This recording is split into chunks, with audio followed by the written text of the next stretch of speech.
ഏറ്റവും സ്നേഹം നിറഞ്ഞ ബഹുവന്യരായ സഹോദരന്മാരെ, സഹോദരിമാരെ, നമ്മളെല്ലാവരും ചെറിയ പെരുന്നാളിൻ്റെ ആഘോഷത്തിലാണ്. ആഘോഷമെന്ന് പറയുമ്പോൾ ഉള്ളിൻ്റെ ഉള്ളിൽ വലിയ സന്തോഷമാണ്. അല്ലാഹു സുബ്ഹാനഹു വ തആല നമ്മുടെ നോമ്പുകളെയും നമ്മുടെ തറാവിഹികളെയും നമ്മുടെ ഖിയാമുൽ ലൈലുകളും ഖിറാഅത്തുകളും എന്തൊക്കെ നമ്മൾ അമലുകൾ ചെയ്തിട്ടുണ്ടോ അതിനെല്ലാം അല്ലാഹു സുബ്ഹാനഹു വ തആല ഖബൂൽ ചെയ്യുമാറാവട്ടെ. അല്ലാഹു സുബ്ഹാനഹു വ തആല എന്താണോ നോമ്പ് കൊണ്ട് ഉദ്ദേശിച്ചത് അത് നമ്മളിൽ പൂർത്തീകരിക്കുമാറാവട്ടെ. നാളെ സ്വർഗ്ഗലോകത്ത് ഉന്നതമായ പദവി തന്ന് അല്ലാഹു സുബ്ഹാനഹു വ തആല നമ്മളെ ഏറ്റവും വലിയ രീതിയിൽ ആദരിക്കുമാറാവട്ടെ. സഹോദരന്മാരെ, അല്ലാഹു സുബ്ഹാനഹു വ തആല നമുക്ക് വലിയ സൗഭാഗ്യമാണ് തന്നിട്ടുള്ളത്. നമ്മൾ വളരെ സ്വസ്ഥമായി എത്തി നല്ല രീതിയിൽ പരസ്പരം അങ്ങോട്ടും ഇങ്ങോട്ടും സലാമും മറ്റുമൊക്കെ കൈമാറ്റം ചെയ്ത് സുന്ദരമായ രീതിയിൽ ഈദ് ആഘോഷിക്കുകയാണ്. ഈ സമയത്ത് ലോകത്തിൻ്റെ പല ഭാഗത്തും പെരുന്നാൾ നിസ്കാരം പോലും നല്ല രീതിയിൽ നിസ്കരിക്കാൻ കഴിയാതെ, പുതിയ വസ്ത്രം പോലും ഉടുക്കാൻ കഴിയാതെ, നല്ല രീതിയിൽ ഭക്ഷണം പോലും കഴിക്കാൻ കഴിയാതെ ഉയർന്നു പൊങ്ങുന്ന ഫ്ലൈറ്റിലേക്ക് നോക്കി നിൽക്കുന്ന ലക്ഷക്കണക്കിന് കുഞ്ഞുങ്ങളുണ്ട്. ഒരു പൊതി ചോറിന് വേണ്ടി അവരിപ്പോഴും കരഞ്ഞുകൊണ്ടിരിക്കുന്നു. അല്ലാഹു സുബ്ഹാനഹു വ തആല അവരുടെ എല്ലാ പ്രയാസങ്ങളെയും എന്നേക്കുമായി അവസാനിപ്പിക്കുമാറാവട്ടെ. അവരോടുള്ള ഒരു ഐക്യദാർഢ്യം കൂടി ആയിരിക്കണം നമ്മുടെ ഓരോ പെരുന്നാളും. അവർ കരയുമ്പോൾ നമ്മുടെ സന്തോഷം കുറച്ച് കുറയേണ്ടതുണ്ട്. അല്ലാഹു സുബ്ഹാനഹു വ തആല നമ്മളെ മുഴുവനും അവരോടൊപ്പവും അവരെ നമ്മളോടൊപ്പവും ലോകത്തിൽ അല്ലാഹു സുബ്ഹാനഹു വ തആല ആക്കുമാറാവട്ടെ. അല്ലാഹു സുബ്ഹാനഹു വ തആല നമുക്ക് നോമ്പ് നിർബന്ധമാക്കിയിട്ടുള്ളത് നമ്മൾ കഴിഞ്ഞ കാലങ്ങളിലൊക്കെ അഥവാ 30 അല്ലെങ്കിൽ 29 ദിവസമായി നമ്മൾ നോറ്റതെല്ലാം പ്രതിഫലത്തിന് വേണ്ടിയാണ്. അല്ലാഹു സുബ്ഹാനഹു വ തആല പ്രതിഫലത്തിന് വേണ്ടി മാത്രമല്ല നോമ്പിനെ വെച്ചിട്ടുള്ളത്. നമ്മുടെ ഒരു ധാരണയാണ് ഈമാനും ഇഹ്തിസാബ, ഈമാനോടുകൂടിയും പ്രതിഫലം ഇച്ഛിച്ചുകൊണ്ടും എന്ന് ഖുർആനിൽ വന്നതുകൊണ്ട് പ്രതിഫലം മാത്രം ഇച്ഛിച്ചുകൊണ്ടാണ് നോമ്പ് നോറ്റത് എന്ന്. അങ്ങനെയല്ല, നോമ്പിൻ്റെ ലക്ഷ്യമായി പറഞ്ഞിട്ടുള്ളത് തന്നെ തഖ്വയാണ്. തഖ്വ ഒരു പ്രതിഫലമല്ല, തഖ്വ ഒരു ക്വാളിറ്റിയാണ്. ദീനിൽ 2 വാക്കുകളുണ്ട്, ഒന്ന് അജ്ർ, മറ്റൊന്ന് അസർ. അല്ലാഹു സുബ്ഹാനഹു വ തആല നോമ്പ് നിർബന്ധമാക്കിയത് അസറിന് വേണ്ടിയാണ്. ആ നോമ്പിന് പ്രതിഫലം കിട്ടുമെങ്കിലും അല്ലാഹു സുബ്ഹാനഹു വ തആല നമുക്ക് പ്രതിഫലം തരാമെന്ന് ഏറ്റിട്ടുണ്ട്, ഉറപ്പായി പറഞ്ഞിട്ടുണ്ട്. അസ്സൗമു ലീ വ അന അജ്സി ബി, നോമ്പെൻ്റെതാണ്, അതുകൊണ്ട് ഞാൻ അതിന് പ്രതിഫലം തരിക തന്നെ ചെയ്യുമെന്ന് നമ്മൾ അറിയിച്ചിട്ടുണ്ട്. ആ പ്രതിഫലം കാംക്ഷിച്ചുകൊണ്ട് തന്നെയാണ് നമ്മൾ നോമ്പ് നോറ്റത്. പക്ഷേ നോമ്പിൻ്റെ ലക്ഷ്യം പ്രതിഫലമല്ലെന്ന് മറ്റൊരു സ്ഥലത്ത് പറയുന്നുണ്ട്.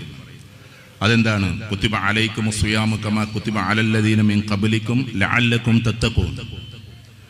നിങ്ങൾക്ക് മുമ്പുള്ളവർക്ക് നോമ്പ് നിർബന്ധമാക്കപ്പെട്ടതുപോലെ നിങ്ങൾക്കും ഞാൻ നോമ്പ് നിർബന്ധമാക്കിയിരിക്കുന്നു, ലഅല്ലക്കും തത്തഖൂൻ, നിങ്ങൾ തഖ്വയുള്ളവരാകാൻ വേണ്ടി. അപ്പോൾ സത്യത്തിൽ നോമ്പിൻ്റെ ലക്ഷ്യം എന്താണ്? തഖ്വയാണ്. ഉലമാക്കൾ പറയുന്നുണ്ട്, ഒരിക്കലും ഇന്നല്ലാഹ മഅസ് സ്വാഇമീൻ എന്ന് നമുക്ക് കാണാൻ കഴിയില്ല. അഥവാ നോമ്പുകാരോടൊപ്പം അള്ളാഹു ഉണ്ടെന്നല്ല പറഞ്ഞിട്ടുള്ളത്. ആ നോമ്പ് നോറ്റിട്ട് ഏത് ലക്ഷ്യത്തിലേക്കാണോ എത്തുന്നത് ആ ലക്ഷ്യം പൂർത്തീകരിച്ചവരുടെ കൂടെ അള്ളാഹു ഉണ്ടെന്നാണ് പറഞ്ഞിട്ടുള്ളത്. ഇന്നല്ലാഹ മഅൽ മുത്തഖീൻ, അള്ളാഹു തഖ്വയുള്ളവരോടൊപ്പമാണ്. അപ്പം നോമ്പ് തഖ്വക്ക് വേണ്ടിയാണ്. ഒരേ ഒരു പർപ്പസ് അതുള്ളൂ, അത് തഖ്വയാണ്. ലഅല്ലക്കും തത്തഖൂൻ. അറബി അറിയുന്നവർക്കറിയാം, സ്ട്രെച്ച് ചെയ്തുകൊണ്ടുള്ളൊരു പറച്ചിലാണ്. സ്ട്രെസ്സാണ് അവിടെ. ലഅല്ലക്കും തത്തഖൂൻ, തഖ്വയുണ്ടാകാൻ വേണ്ടി മാത്രമാണ്. അപ്പം എന്താണ് തഖ്വ? തഖ്വ ശരിക്കും അജ്റല്ല, അത് അസറാണ്. അപ്പം നോമ്പ് കൊണ്ട് നമുക്കുണ്ടാകേണ്ടത്, നോമ്പ് കഴിഞ്ഞ് പെരുന്നാളിൽ നമ്മൾ ആലോചിക്കേണ്ടത്, ഒന്ന്, നമുക്ക് പ്രതിഫലം ഒരുപാട് കിട്ടും ഇൻഷാ അല്ലാഹ്.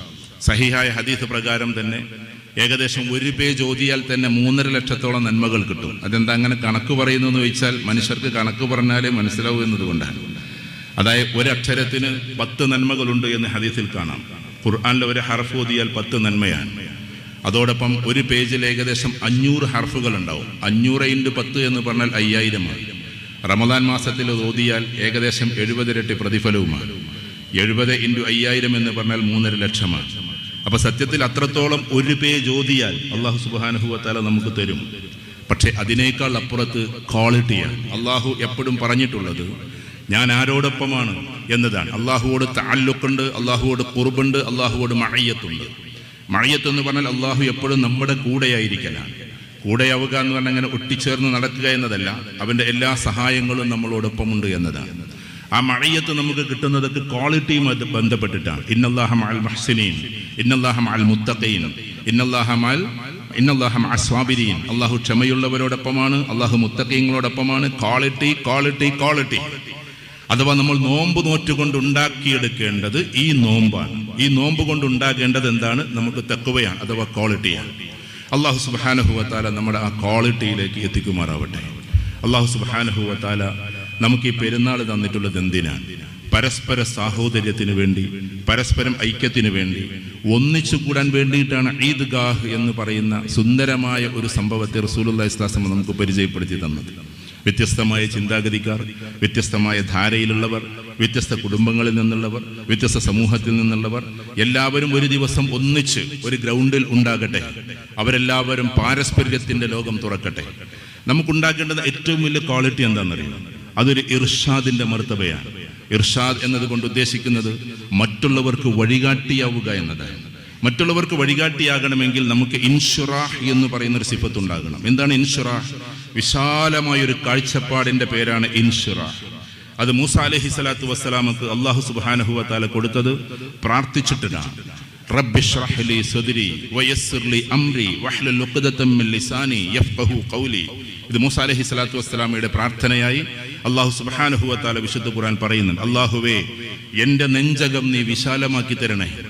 റബ്ബി ഇശ്റഹ് ലി സദ്രി വയസ്സിർ ലി അംരി, എൻ്റെ കാര്യങ്ങളെ നീ എളുപ്പമാക്കി തരികയും ചെയ്യണമേ. ഫിർഔന്റെ അടുക്കലേക്ക് പോകുന്ന സമയത്ത് അള്ളാഹുവോട് പ്രാർത്ഥിച്ച പ്രാർത്ഥനയാണ്.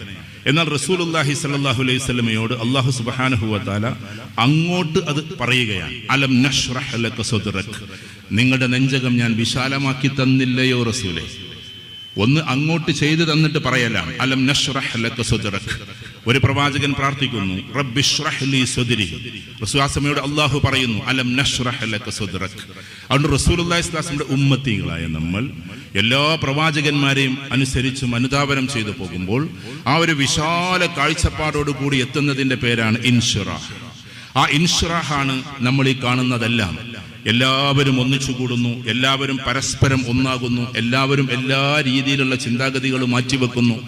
ഈ ഉമ്മത്ത് ഒന്നാണ്. വഖാല ഇന്നനി മിനൽ മുസ്ലിമീൻ, തീർച്ചയായിട്ടും ഞാൻ മുസ്ലിമീങ്ങളിൽ പെട്ടവനാണ് എന്ന് നമ്മൾ പറയാതെ പറഞ്ഞുകൊണ്ടേയിരിക്കുകയാണ്.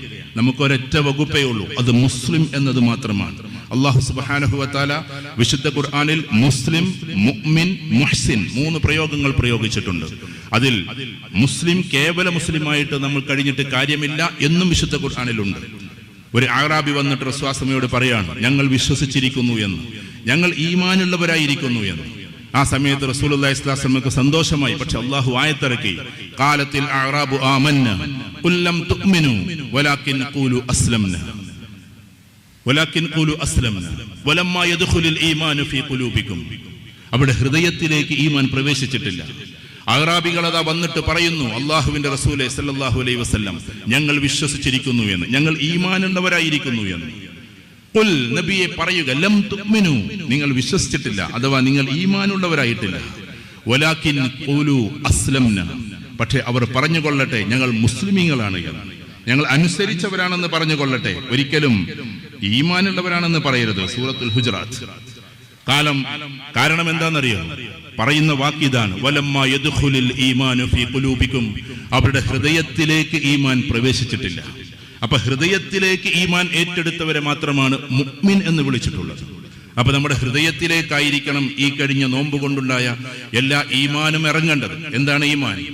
അള്ളാഹുവിൽ മാത്രമുള്ള വിശ്വാസമാണ് ഈമാൻ.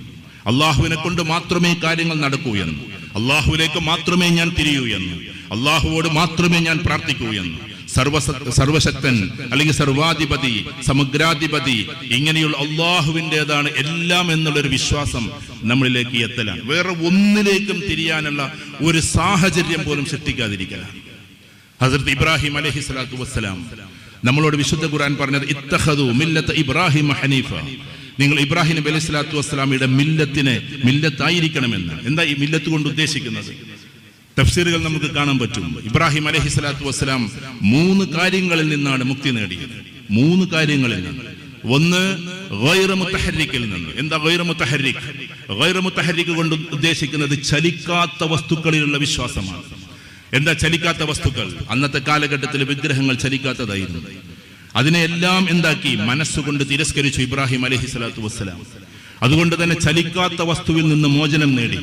പിന്നെ ചലിക്കുന്ന വസ്തുക്കളാണ് വല്ലാണ്ട് ഇടങ്ങേറാക്കിയത്. ചലിക്കുന്ന വസ്തുക്കളാണ് തീയ്, ചലിക്കുന്ന വസ്തുക്കളാണ് വെള്ളം, ചലിക്കുന്നതാണ് വായു, ചലിക്കുന്നതാണ് മറ്റ് ശക്തികൾ. ആ ശക്തികൾ ഭയപ്പെടുത്തിയപ്പോൾ അതിൽ നിന്ന് മുക്തി നേടി ഇബ്രാഹിം അലൈഹി സ്വലാത്തു വസ്സലാം. തീയിലേക്ക് എടുത്തെറിയാൻ വേണ്ടിയിട്ട് പോവാണ്. ആ സമയത്ത് ബുദ്ധി വിളിച്ചു പറഞ്ഞിട്ടുണ്ടാകണം, എന്ത്? ഇത് തീയാണ്, ഇത് എന്താണ്? കരിഞ്ഞു പോകുന്നതാണ്. പക്ഷെ ആത്മാവ് വിളിച്ചു പറഞ്ഞു, ചാട് ഇബ്രാഹിം, ഇത് അള്ളാഹുവിന്റെ സൃഷ്ടിയാണ്, നിങ്ങൾക്കൊന്നും സംഭവിക്കില്ല എന്നുള്ള വല്ലാത്തൊരവസ്ഥയുണ്ടല്ലോ. ജീവനുള്ളതിൽ നിന്നുമുള്ള ഒരു മോചനം, അത് തൗഹീദിന്റെ അങ്ങേ തലയാണ്. നമ്മളോട് ഇപ്പൊ ഇവിടെ കൊണ്ടുവന്നിട്ട് ഒരു വിഗ്രഹം ഇതെന്തെങ്കിലും ചെയ്യുമോ എന്ന് ചോദിച്ചാൽ വിശ്വാസികളായ നമ്മൾ പറയും അത് സ്വർണം കൊണ്ടുള്ള വിഗ്രഹമാണെന്ന് വിചാരിക്കുക. ആ വിഗ്രഹം കൊണ്ട് എന്തെങ്കിലും ആകുമോ എന്ന ചോദ്യത്തിന് നമ്മുടെ മറുപടി ഇല്ല എന്നാണ്. പക്ഷെ അതിനെ ബിസ്ക്കറ്റുകളാക്കി നമ്മുടെ മുമ്പിൽ കൊണ്ടുവന്നിട്ട് ബുള്ളിയൻസ് ആക്കിയിട്ട് ചോദിച്ചാൽ നമ്മുടെ ചിന്താഗതി വേറെയാണ്. സഹോദരന്മാരെ, അള്ളാഹുവാണ് എല്ലാ കാര്യങ്ങളും നടത്തുന്നത് എന്നതിന്റെ ഏറ്റവും വലിയ തെളിവെന്താണെന്നറിയാം? ഈ ലോകത്തിലെ ഏറ്റവും വലിയ അധികാരികൾ, വലിയ വലിയ ആളുകൾ, അവരെല്ലാവരും ഒരു വേള ഇരുന്നിട്ടുണ്ട്. ലോകത്തിലെ ഏറ്റവും വലിയ സയന്റിസ്റ്റ് എന്നറിയപ്പെടുന്ന the brain of 21st century, 21ാം നൂറ്റാണ്ടിന്റെ തലച്ചോറ് എന്നറിയപ്പെടുന്ന സ്റ്റീഫൻ ഹോക്കിങ്സ്, അദ്ദേഹത്തിന് ചികിത്സിക്കാൻ ഇഷ്ടം പോലെ ഡോക്ടേഴ്സ് തയ്യാറാണ്, ഇഷ്ടം പോലെ രാജ്യങ്ങൾ തയ്യാറാണ്, ഒരുപാട് ആളുകൾ തയ്യാറാണ്, എല്ലാ സയൻസിന്റെ മെത്തഡോളജിയും തയ്യാറാണ്. പക്ഷേ ചലനമറ്റിട്ട് ഇങ്ങനെ ഇരിക്കുകയായിരുന്നു. കൈകാലുകളില്ലാതെ, മീൻസ് കൈകാലുകൾ ഉണ്ടായിട്ടും അനക്കാൻ കഴിയാതെ എല്ലാ കുട്ടികൾക്കും അറിയാം. കാരണം അല്ലാഹു സുബ്ഹാനഹു വ തആല തീരുമാനിച്ചതാണ്. ഞാൻ അദ്ദേഹത്തെ വിമർശിക്കുകയല്ല, അദ്ദേഹം ഈ ലോകത്തോട് ഇവിടെ പറഞ്ഞു പോയി. പക്ഷേ നമുക്കൊരു കാഴ്ചയാണ്, ഇക്കണ്ട സയൻസ് എല്ലാം തയ്യാർ, എല്ലാ ഡോക്ടേഴ്സും തയ്യാർ, എല്ലാ രാജ്യവും തയ്യാർ, എല്ലാവരും അദ്ദേഹത്തെ സംരക്ഷിക്കാൻ തയ്യാർ. പക്ഷെ വലത്തെ ഭാഗത്തേക്ക് മാത്രം ചെരിഞ്ഞു കിടക്കുന്ന ഈ തലയെ ഒന്ന് ഇടത്തേക്ക് മാറ്റണമെങ്കിൽ സ്വയം അദ്ദേഹത്തിന് കഴിയില്ലായിരുന്നു. കാരണം എന്താണെന്നറിയോ? അല്ലാഹു സുബ്ഹാനഹു വ തആല ഇരുത്താൻ വിചാരിച്ചതാണ്, ഒരിക്കലും എഴുന്നേറ്റ് നിൽക്കാൻ കഴിയില്ല. അത് ഏറ്റവും വലിയ സയന്റിസ്റ്റ് ആയാലും ശരി. അല്ലാഹു സുബ്ഹാനഹു വ തആല ഈ വസ്തുക്കളിൽ നിന്നും, വ്യക്തികളിൽ നിന്നും, ശക്തികളിൽ നിന്നും, അവസ്ഥകളിൽ നിന്നെല്ലാം മുക്തനാണ്. ആ മനസ്സായിരിക്കണം നമുക്കുണ്ടാകേണ്ടത്, അള്ളാഹുവിലേക്ക് മാത്രമുള്ള തിരിയലാണ്. ആ സമയത്താണ് ഇബ്രാഹിം അലൈഹി സ്വലാത്തു വസ്സലാം തീയിനെയും ഭയപ്പെടാതെ വല്ലാത്തൊരവസ്ഥയിൽ നിൽക്കുമ്പോഴാണ്, ആ ഉറച്ച ഈമാനോട് കൂടി നിൽക്കുമ്പോഴാണ് ഹസ്രത്ത് ജിബ്രീൽ അലൈഹി സ്വലാത്തു വസ്സലാം, മനുഷ്യനെന്ന നിലക്ക് എന്തായാലും ഒരു ഭയം ഉണ്ടാവും. അതും ആളിക്കത്തുന്ന വലിയ അഗ്നികുണ്ഡമാണ്, ചെറിയ ഒരു തീയല്ല, അഗ്നികുണ്ഡമാണ്. നേർച്ച നേർന്ന് വന്നതാണ് ആളുകൾ കത്തിക്കാൻ വേണ്ടി. ആ സമയത്താണ് ഹസ്രത്ത് ജിബ്രീൽ അലൈഹി സ്വലാത്തു വസ്സലാം വരുന്നത്. ഇൻവിസിബിളായി, മറ്റുള്ളവർക്ക് ഇൻവിസിബിളായി, എന്നാൽ ഇബ്രാഹിം അലൈഹി സ്വലാത്തു വസ്സലാമക്ക് വിസിബിളായി. ഇബ്രാഹിം നബി അലൈഹി സ്വലാത്തു വസ്സലാമക്ക് കാണാവുന്ന രീതിയിലും മറ്റുള്ളവർക്ക് കാണാൻ കഴിയാത്ത രീതിയിലും ഇബ്രാഹിം അലൈഹി സ്വലാത്തു വസ്സലാമയുടെ അരികിലേക്ക് വരും. വിശുദ്ധ ഖുർആൻ ആ സമയത്ത് ഇബ്രാഹിം നബി അലൈഹി സ്വലാത്തു വസ്സലാം ചെയ്യുന്ന ഒരു പണിയുണ്ട്, നമുക്കത് ചിന്തിക്കാൻ പോലും കഴിയാത്തതാണ്. ഇബ്രാഹിം നബി അലൈഹി സ്വലാത്തു വസ്സലാം പറഞ്ഞത് ഈ ജിബ്രീൽ അലൈഹി സ്വലാത്തു വസ്സലാമയോട് മാറി നിൽക്കാനാണ്. അതിന്റെ ഗൗരവം ആലോചിച്ച് നോക്കട്ടെ. നിങ്ങളും അള്ളാഹുവിന്റെ അടിമയാണ്, നിങ്ങളും അള്ളാഹുവിലേക്ക് ആവശ്യക്കാരനാണ്. എനിക്കെന്റെ അല്ലാഹു മതി, ഹസ്ബി അല്ലാഹു നിഅമൽ വക്കീൽ, നിഅമൽ മൗലാ വ നിഅമൻ നസീർ. ആ സമയത്ത് അല്ലാഹു മലക്കുകളെ പോലും പിന്മാറ്റുകയാണ്. എന്നിട്ട് അല്ലാഹു സുബ്ഹാനഹു വ തആല തീയിനോട് നേരിട്ട് പറയാണ്, ഖുൽനാ യാ നാറു കൂനി ബർദൻ വ സലാമൻ അലാ ഇബ്രാഹിം, ഇബ്രാഹിം നബിക്ക് തീയെ നീ രക്ഷയും തണുപ്പുമാവുക എന്ന് നാം തീയിനോട് പറഞ്ഞ സന്ദർഭം എന്നാണ്. ഖുൽന, നാം പറഞ്ഞു എന്നാണ്. അവിടെ മറ്റൊരു അസ്ബാബിനെയും അതിന്റെ ഇടയിൽ വെച്ചില്ല. അല്ലാഹു സുബ്ഹാനഹു വ തആല നമുക്ക് തൗഹീദ് മനസ്സിലാക്കി തരുമാറാകട്ടെ. അതുകൊണ്ടാണ് ഇബ്രാഹിം നബി അലൈഹി സ്വലാത്തു വസ്സലാമയുടെ മില്ലത്താകാൻ നമ്മളോട് കൽപ്പിച്ചിട്ടുള്ളത്. റസൂലുള്ളാഹിയുടെ ഉമ്മത്താണ് നമ്മൾ, ഇബ്രാഹിം നബി അലൈഹി സ്വലാത്തു വസ്സലാമയുടെ മില്ലത്താണ് നമ്മൾ. അതുകൊണ്ട് നമ്മുടെ തൗഹീദ് അതായിരിക്കണം. എന്ത് തന്നെ വന്നാലും അള്ളാഹുവിലേക്ക് മാത്രം തിരിയുന്നൊരവസ്ഥയായിരിക്കണം ഉണ്ടാകേണ്ടത്. മനുഷ്യൻ ഹാലാത്തിന്റെയും ഹാജാത്തിന്റെയും ഇടക്കാണ് ഹയാത്തിനെ കൊണ്ടുപോകുന്നത്. ഞാൻ പറയുന്നത് വളരെ ശ്രദ്ധിച്ച് കേൾക്കണം. അല്ലാഹു സുബ്ഹാനഹു വ തആല നമുക്ക് മനസ്സിലാക്കി തരുമാറാകട്ടെ. ഈ ഇരിക്കുന്ന നമുക്ക് എല്ലാവർക്കും, അപ്പുറത്തിരിക്കുന്ന സഹോദരിമാർക്കും ഇപ്പുറത്തിരിക്കുന്ന എന്റെ സഹോദരങ്ങൾക്കും എനിക്കുമടക്കം ഒന്നുകിൽ ജീവിതത്തിൽ ഹാലാത്തുകൾ കടന്നു വരും, അല്ലെങ്കിൽ ഹാജാത്തുകൾ കടന്നു വരും. എന്താ ഹാലാത്തും ഹാജാത്തും തമ്മിലുള്ള വ്യത്യാസം? ഹാലാത്ത് എന്നതുകൊണ്ട് ഉദ്ദേശിക്കുന്നത് അവസ്ഥകളാണ്. ദുഃഖത്തിന്റെ അവസ്ഥ, പ്രയാസത്തിന്റെ അവസ്ഥ, വേദനയുടെ അവസ്ഥ, കടത്തിന്റെ അവസ്ഥ, ഭീമാകാരമായ രോഗത്തിന്റെ അവസ്ഥ, അല്ലെങ്കിൽ രോഗം തുടങ്ങിയ അവസ്ഥ, ഇതെല്ലാം അവന് സംഭവിച്ച ഹാലുകളാണ്, അവസ്ഥകളാണ്. എന്നാൽ ഇപ്പുറത്ത് ഹാജാത്തുകൾ ഉണ്ടാകും. എന്താ ഹാജാത്തുകൾ എന്നതുകൊണ്ട് ഉദ്ദേശിക്കുന്നത്? ഒരു മനുഷ്യന്റെ അഭിലാഷങ്ങളാണ്, അവന്റെ ആഗ്രഹങ്ങളാണ്, വീട് വെക്കലാണ്, മക്കളെ കെട്ടിക്കലാണ്, വിദ്യാഭ്യാസമാണ്, മക്കളുടെ ഉന്നത വിദ്യാഭ്യാസമാണ്. ഇതെല്ലാം ഹാജാത്തുകളാണ്. മറ്റൊന്ന് ഹാലാത്തുകളുമാണ്. ഈ രണ്ടെണ്ണമല്ലാതെ ഈ ദുനിയാവിൽ ഹയാത്തിൽ അല്ലാഹു സുബ്ഹാനഹു വ തആല നമുക്ക് തന്നിട്ടില്ല. ഒന്നുകിൽ നമ്മുടെ ജീവിതം ഹാലാത്തിലൂടെ കടന്നു പോകും, അല്ലെങ്കിൽ നമ്മുടെ ജീവിതം ഹാജാത്തിലൂടെ കടന്നു പോകും. ഈ ഹാലാത്തിന്റെയും റബ്ബ് അല്ലാഹുവാണ്, ഈ ഹാജാത്തിന്റെയും റബ്ബ് അല്ലാഹുവാണ്. ഏത് ഹാല് വന്നാലും നമ്മൾ അല്ലാഹുവിലേക്ക് മാത്രമേ തിരിയാവൂ. കാരണം ഇത് ഹാലാത്താണ്, അത് ഹാലാത്തിന്റെ റബ്ബ് അല്ലാഹുവാണ്. എല്ലാ ഹാലാത്തിനെയും പറഞ്ഞയക്കുന്നവൻ അവനാണ്. ഇത് ഹാജാത്താണ്, ഈ ഹാജാത്ത് പൂർത്തീകരിക്കുന്നവൻ അല്ലാഹുവാണ്. അതുകൊണ്ട് അല്ലാഹുവിലേക്ക് മാത്രമേ ഞാൻ തിരിയൂ എന്നുള്ള യഖീൻ നമുക്കുണ്ടായിത്തീരലാണ്. ഇത് ജീവിതത്തിൽ എപ്പോഴും നമ്മൾ പാലിക്കേണ്ടുന്ന മര്യാദയാണ്. തൗഹീദ് എന്നുള്ള വാക്ക് ആർക്കെങ്കിലും നമ്മൾ വിട്ടുകൊടുക്കേണ്ടതല്ല. ഓരോ മുസൽമാനും അവന്റെ ഹൃദയത്തിൽ കൊണ്ടു നടക്കേണ്ടത് ഒന്നാണ്. ആ തൗഹീദിനെയാണ് നമ്മൾ ഏറ്റെടുക്കേണ്ടത്. അല്ലാഹുവിലേക്ക് മാത്രമുള്ള തിരിയലാണ് നമ്മൾ പെരുന്നാളിൽ ഉണ്ടാക്കേണ്ടത്. അതുകൊണ്ട് സഹോദരന്മാരെ, ഏകഛത്രാധിപതിയായ അല്ലാഹുവിലേക്ക് ഈ ജിബ്രീൽ അലൈഹിസ്സലാത്തു വസ്സലാം രക്ഷപ്പെടുത്താൻ വേണ്ടി വന്നിട്ട് പോലും മാറി നിൽക്കില്ലെന്ന് പറഞ്ഞ നമ്മുടെ മുൻഗാമിയായ ഒരു പ്രവാചകനുണ്ടല്ലോ, ആ അവസ്ഥയിൽ എല്ലാറ്റിനെയും മാറ്റി നിർത്തി ഹസ്ബി അല്ലാഹു നിഅമൽ വക്കീൽ, എനിക്ക് എന്റെ അല്ലാഹു മാത്രം മതി എന്ന അവസ്ഥയിലേക്ക് പോകലാണ്. ഇതിന്റെ അർത്ഥം മറ്റാരെയും ആദരിക്കേണ്ട എന്നല്ല.